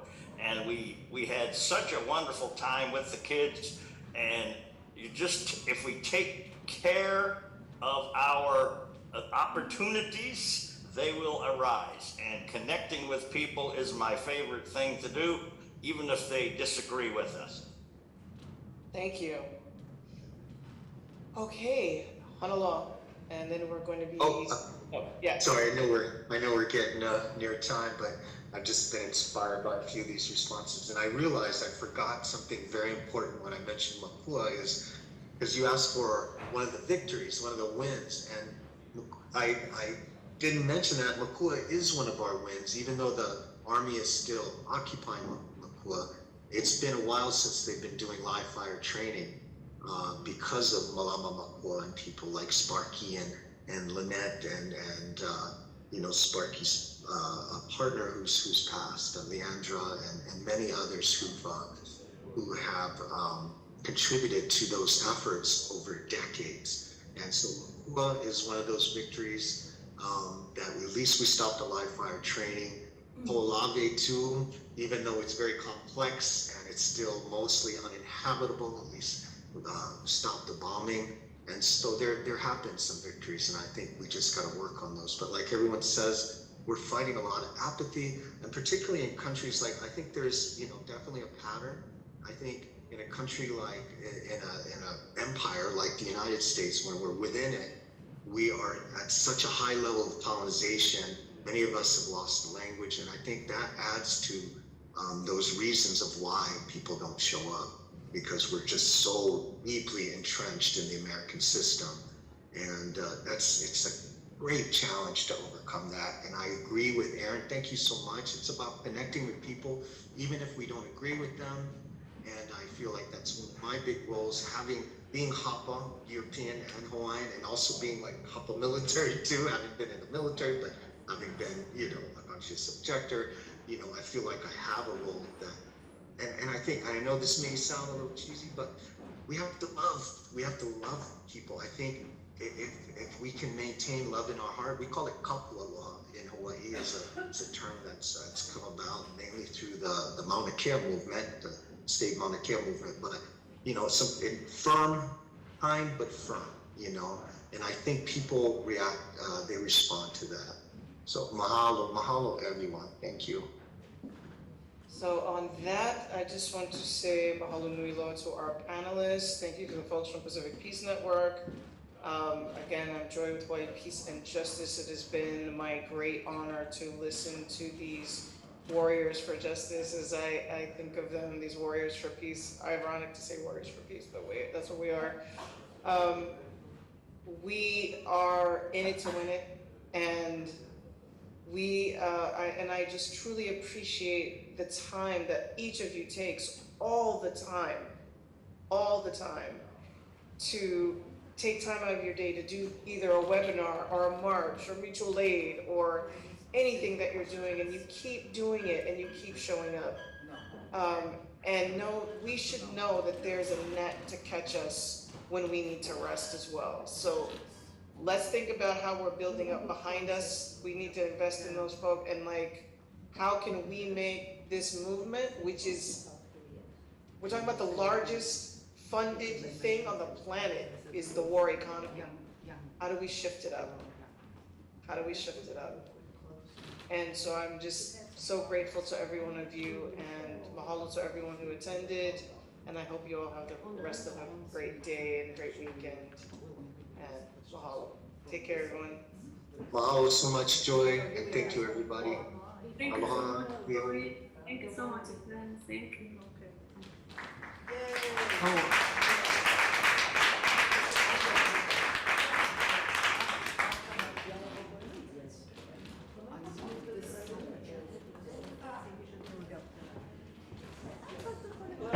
Well, U.S. just approved cluster bombs sending to Ukraine. Yeah. Well, thank you. We really appreciate the webinar that was filmed back in July. I think it gave us a good view of lots of issues that are going on in the Pacific. We hope it is useful to you. We did have some comments online from our audience that was watching it, very positive comments about how to work more together, festivals. No specific questions from there, but how about questions from the audience. But before that, I just want to mention that yesterday we were joined by several young Korean women, as well as the Filipino girls that Anne had a chance to speak with yesterday. So that's very encouraging that the young people, and young women in particular, are interested in all these issues and in this, in NATO's global. Question should be asked here, right? Yes, that will be, yeah, in the globalization of NATO. And we heard from a little comment, we've heard from some of the presenters in this webinar that actually NATO is present, contrary to what was claimed yesterday during our meeting at the NATO headquarters. But there are so many overlaps in all these exercises, alliances, military agreements, that sometimes it's difficult to pinpoint which level of the treaties, pacts, etc., are directly involved, but we heard from our Jeju presenter, it's a fact. Yeah. So, Well, yeah. the United Nations Command, which was formed for the Korean War, has, as you saw on there, 8 members of that UN command are members of NATO. And then we have the new NATO office that's opened in Japan. We have NATO ships that are transiting in freedom of navigation, going through the Taiwan Channel purposely to irritate the mainland Chinese and the North Koreans, because the ships will go up and around Korea also. The activism that we have in both Korea and Jeju Island in particular, and Sung Hee Choi is an old friend of mine. She's been arrested many, many times. We're just sitting in front of first just on rocks that ultimately were blown up, the Gurumbi rocks blown up to make this naval base.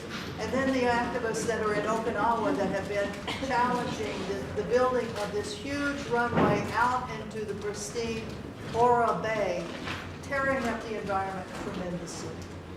We have a question from the audience here, please. I have a question. Can you come forward? Yes. Over here, over here. How do you speak into the camera? Yes. Yeah. Yeah, I have a few important questions. Please introduce yourself. Yeah, my name is Troy Allen. I'm president of IFOBs. I have been to the Pacific many, many times and dancing Polynesian dances. It's the most wonderful part of the world. But my question is, first question is, about Marshall Island. I met many people from Marshall Island. It's hell of a world. You know how America have done it. What USA do, and what do the non-government organization do for the people in Marshall Island? That's the first question. Second question, New Zealand is a fantastic country. Now they look like they will go into, they have been a neutral country, they're acting against nuclear weapon. Look, are they going now into the American umbrella? That's the second question. Third question is about the Fiji, fantastic island. They are in United Nations, the peacekeeping forces. Are they active in against nuclear weapon and all this stuff? This is 3 questions. Thank you. Somebody tell me. What island was that? Fiji Island. Fiji. Fiji. You want to do New Zealand first? Or? Well, Thank you. there are, how to answer a question. Actually, it's very difficult to answer these questions. New Zealand is still part of the British, I won't call Commonwealth, and under the British Crown, just like Australia. So we are still in some sort of a dependent status. Very dependent. Very dependent. Well, I won't say very dependent, but dependent enough to be drawn into NATO via this relationship with Great Britain, but United States being the major partner for both countries, we have to share military involvement. But to which extent, the problem is, this is, and I like the term that one of the speakers used, hyper-militarization. It's just the increase, it's hyper-militarization. So it's very difficult, and even though we live in democratic countries, that doesn't extend to all the government decisions. And more often than not, governments make their own decisions without consulting them in a democratic way with the rest of us who are actually basically against it. Yeah. Well, on the issue of Marshall Islands, it's a terrible situation. The U.S. exploded some 60 nuclear weapons in the Marshall Islands in the 1950s. The atmospheric nuclear testing went on for a 10-year period. Thousands of Marshallese have been suffering from cancers, from all sorts of medical situations.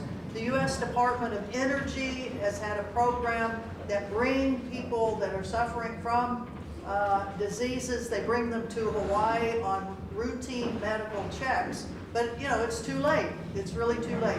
The U.S. also has what we call the Compact of Free Association, where the Marshall Islands, Federated States of Micronesia, and Palau all receive billions of dollars from the United States.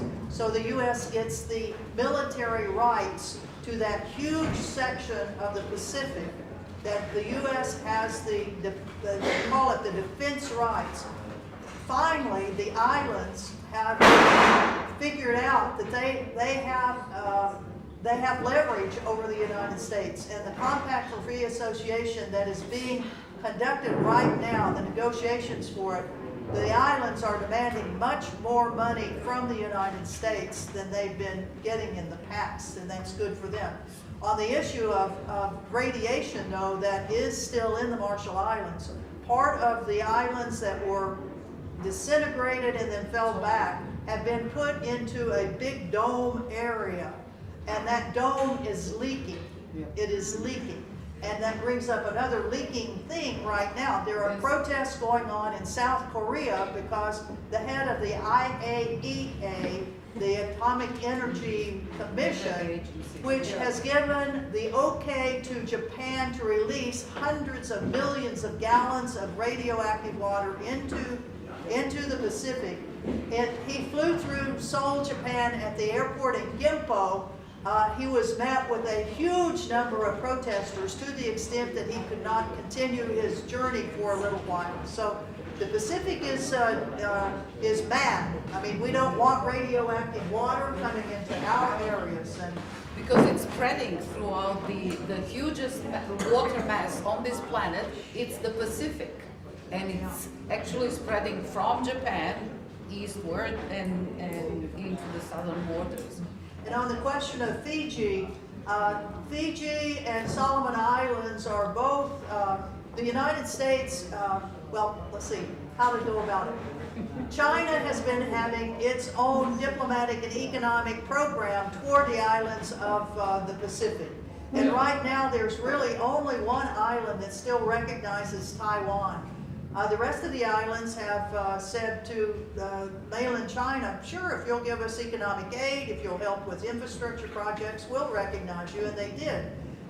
The Chinese then signed, just this last year, a security agreement with the Solomon Islands, and that erupted in Washington. Yes. Like, how could somebody else have a military arrangement with the Chinese, for God's sake? So, Washington flew jets into the Solomon Islands. The United States has created its newest U.S. embassy in Solomon Islands. Before, they didn't care. Yeah, but now they are caring because the Chinese are showing, hey, we can do things. We don't have to have wars to get friends. I mean, not that wars get you friends. Yeah, that's right. Same with Australia, because Australia used to have a very close contact with the Solomon Islands, provided police force, overseeing judicial system, etc., and also trained police force, Solomon police force. But that somehow came to some sort of standstill, and then all of a sudden, after the Chinese became very involved, and the Solomon Islands people in many ways benefited from the Chinese involvement in terms of infrastructures, etc., roads, that the other two actually did not provide. All of a sudden sent a whole delegation, the highest level delegation to Solomon Islands. Maybe they ended up going back to back or at the same time. Yeah. So that's the situation. Yeah, so the islands of the Pacific are becoming much more independent and are using the leverage that they have for the huge amounts of the Pacific area that are now under contention by NATO and U.S. powers. So it's a good thing in that way that they are standing up to say, listen, we're not going to be the colonial areas anymore. We're independent countries.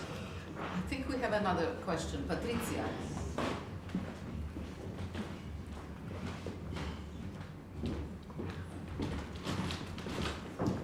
Okay, I represent the Wilson. And loud. I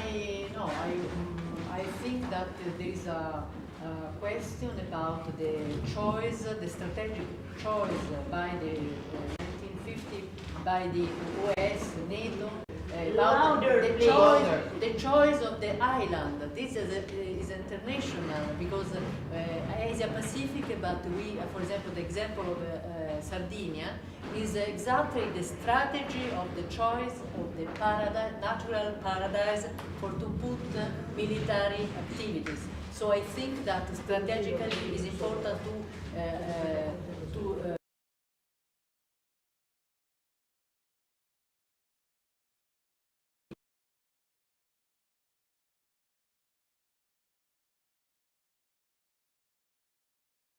I sent this video to the Sardinian people, and I think that it really is important that we put in contact all these people of island.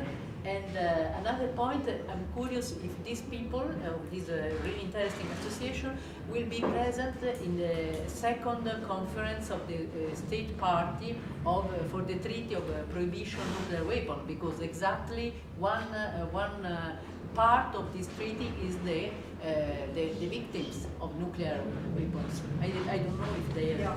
Thank you. Yeah, well, They are. yes, the Marshall Islands always sends, are you okay? Always sends people to the UN treaty sessions because they too are the victims, as in Japan. The Marshall Islanders are victims of US nuclear weapons. Yeah. And I would like to say this movement, I will call movement, Global Women for Peace and against NATO, will be a new force and will provide opportunities to get better context across the globe. So that should answer part of your question. And I'm very hopeful and I'm confident that we will continue. This is just the beginning. Yes. I'm Vera Zalka from Hungary, and I have a question to put up because yesterday we didn't talk yet about it. Of course, I must continue what the previous Patricia, she said, that the US tries to occupy all the islands which are geopolitically important to be able to control the whole world. So that is the case in Crimea. They would love to have it. They would love to have it. Yeah. And also, why I came out now to talk, there was a 1947 peace pact. And in this 1947 peace pact, there was declared that Germany, Hungary, and Japan are not allowed to produce weapons and build out bases on their land. And this has been put several times already in bracket, and today it's absolutely in brackets, and we should talk about this. This pact is a live pact, and we should keep ourselves to it. Because the Second World War, who did all those damages, they really deserve this punishment. They are not allowed to be producing weapons. I'm going to make one. Yeah, okay. Thank you. Yeah. Thank you, Vera. And I will mention there's another women's organization. It's International Women Against Militarism that is primarily Pacific, but also has had in Japan, Korea, and Philippines. And over the years, they've had many meetings. Their last one was just in the Philippines earlier this year. And I will give you all their emails and everything so that you can be in touch with them. To connect. Yes, please. Please, Ria. Thank you. I'm Maria from Belgium. I coordinate local peace movements in Leuven, and I'm also the spokesperson for the International Coalition to Ban Depleted Uranium Weapons, who is based in Berlin. Well, I don't have a question directly, but some suggestions. as we all work so hard to get peace within our communities, in our countries, I would like to suggest that even small success stories that we would record, that we would gather it, that we would post it, that we would spread it. Because many times I hear people say, what can we do? They are so powerful, we are powerless and so on. So please, let's gather all these success stories and publish them. Yep, good idea. Another suggestion to make is that there are so many issues to focus and work on, but I think we need to save and focus on one particular issue, and next time the other one. And I would suggest education. We need peace education in the school. We need to get the military out of our schools. They are recruiting our young people. They deprive us from the energy and capacity of our young people that we need in our communities. So these are some of my suggestions.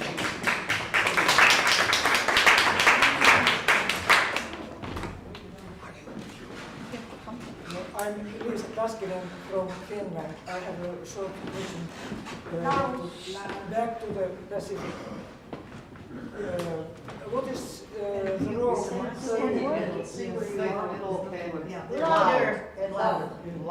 So my question is, does Vietnam have any role, or does it play any role in this whole big Pacific area? And what comes to militarized islands, maybe later on in another discussion, we from Finland have also something to tell about it. Thanks. Thank you very much. Thank you. Thank you. Ernest. Please.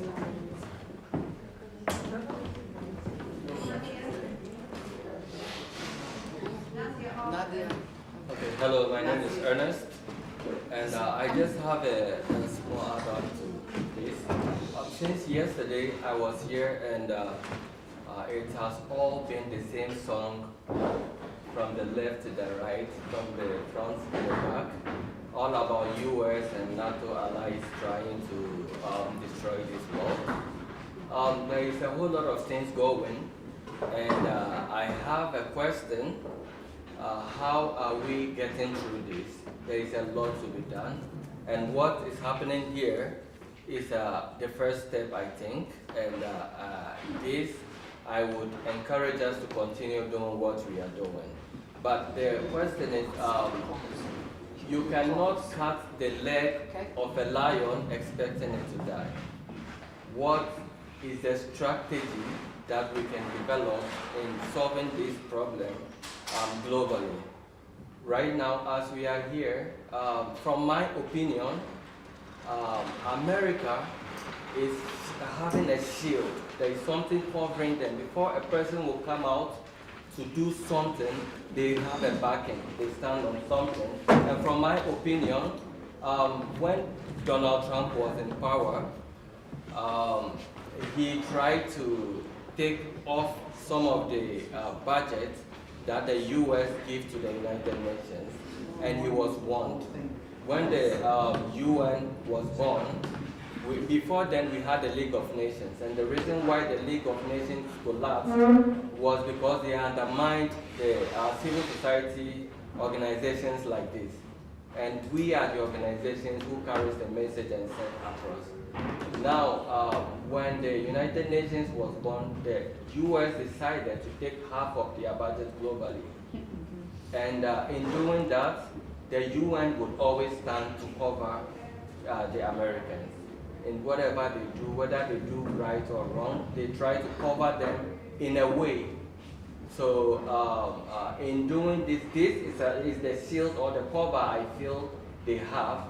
But how? What is the best strategy in getting through this to alleviate this problem? So I would suggest we will continue holding these sort of programs and also sit down to develop other strategies of getting through others. There is a saying, we say when two elephants meet, it is the ground that suffers. And all this happening in Europe, America, all these places, Africa is suffering a lot. And if we don't develop a strategy of solving these problems, Africa will continue going down the drain. And don't forget, most of these nations are what they are because of Africa. So if we are all coming together as one, thinking about each other, trying to solve these problems to help the next generation, then I think in a few years to come, the world will be a better place to be. Thank you.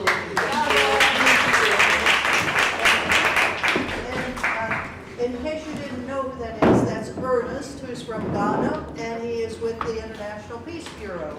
Yay! Yeah. Okay, Nasia. Thank you so much for these great presentations. Thank you so much for these great presentations. We have come across a lot of facts and figures in Pacific. As we all know now that the global powers are seeking dominance on each other and using different parts of the world for exercising their power. And as you all know that I'm coming from Afghanistan, and the instability in Afghanistan since 40 years during the Russian invasion and then the American invasion and NATO forces coming in have made this not just Afghanistan unstable and insecure, but all the countries and the region is also disturbed by Afghanistan. And now Afghanistan become an empty field. Every country is now seeking how to get in and exercise their power. So what my question is that after World War II, the European countries come together and they learn the lesson from World War II that okay, war is not the solution. Let's come together and make economic cooperations so that we can have peace in the world or even in the European countries. And we see now that European countries has developed. Now my question is for the Pacific. Okay, now it doesn't matter where it's Afghanistan, but it's impacting all of you. What are you going to do to prevent the third war? How we can come together to stop this all seeking powers and making battlefields of these areas in countries and islands? Yeah, I believe they have a whole session tomorrow morning. Yeah. Dealing with that, so Yeah. thank you. We'll appreciate your contribution. Thank you so much. very much.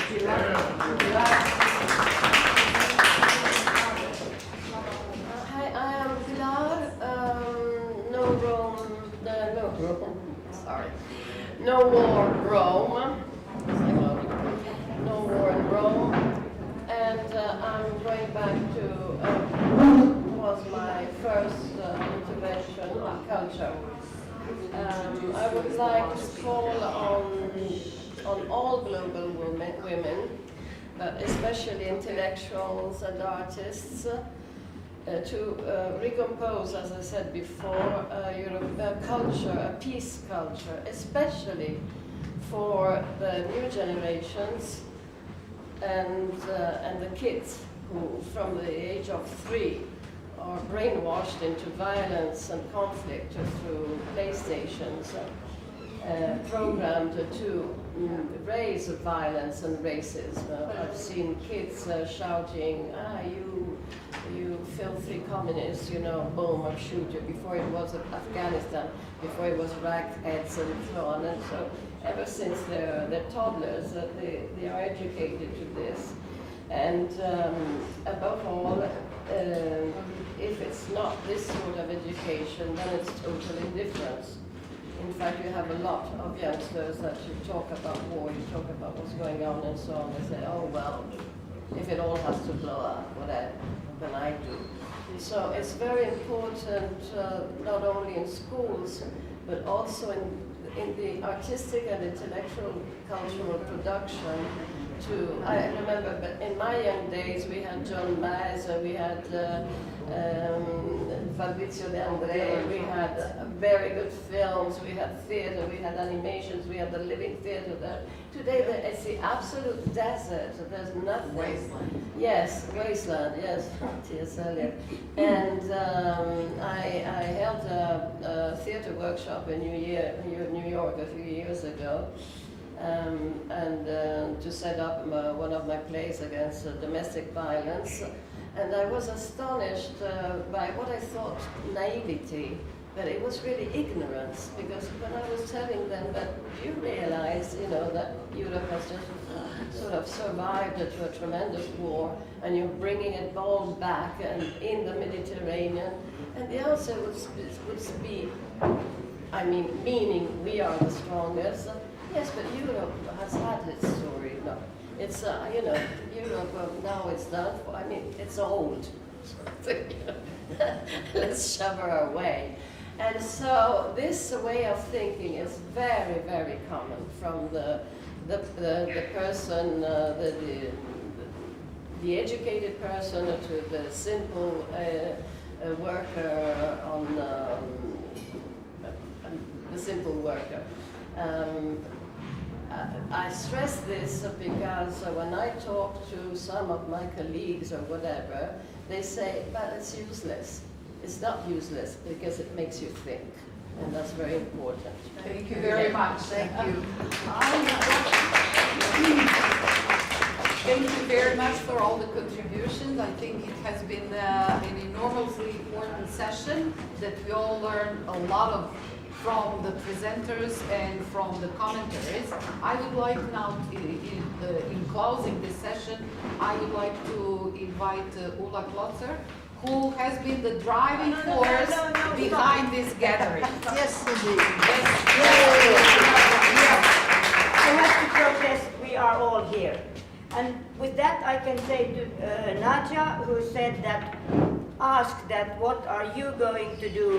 The question is, what are we going to do? We, every bloody one that is sitting here, and who is in the camera or whatever they are. Okay, I would say that I'm very grateful that Vera brought up Crimea, because that is what it's all about. They want to encircle Russia and then China, and Crimea is crucial. There is another island, and if you remember the map which I showed you about the Baltic Sea being an NATO inland sea, you also could see a long bay going up between Sweden and Finland. And since there are some Swedes here in the online, I would urge us now to start thinking about the Åland Island, which is in the middle of Sweden and Finland, at the beginning of the bay going up, which almost reaches Norway, not particularly, but not in reality, but it's very clear, and you can go by train up there soon. This island has had a non-military status forever, more or less, not when we were under the Swedish rulers, but with a real status. The boys from there do not make obligatory military service, which we have in Finland. Soon we will have obligatory military service for women. I'm absolutely sure it will come. They already talk about it. And this island has now been discussed. And that has to do with the NATO discussion, because this island is strategic. I'm sure it's going to lose its non-militarized area status very soon. With Anne, we were talking about the islands and making a kind of strategic meeting for all the islands. We heard about Sardinia, we heard about all the islands in the South Pacific. I think there is a new task, getting all the islands together. And then I say, when I started with we must do it, I am surprised, and now I am going to be very naughty. But we checked with Leah this morning that we have on the online registration for No to NATO signatures, we have only 500 signatures. How is it possible that a small group of women collected 250 signatures, first signatories, in about 1-2 months? And now all these people who have been connected have not succeeded in getting, let's say, 5,000 up till now. So everybody, when you go home, you open your bloody computer which you are using, or your mobiles, and you send out a message. You have to now promise you send it at least to 20 persons. Go online, sign. And by Washington next year, when the celebration will take place, we have to have really a mass of signatures. So go home, make your homework.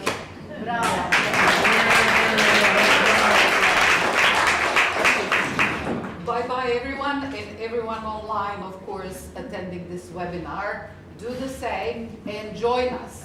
We would like to hear from you if you are already not part of this movement.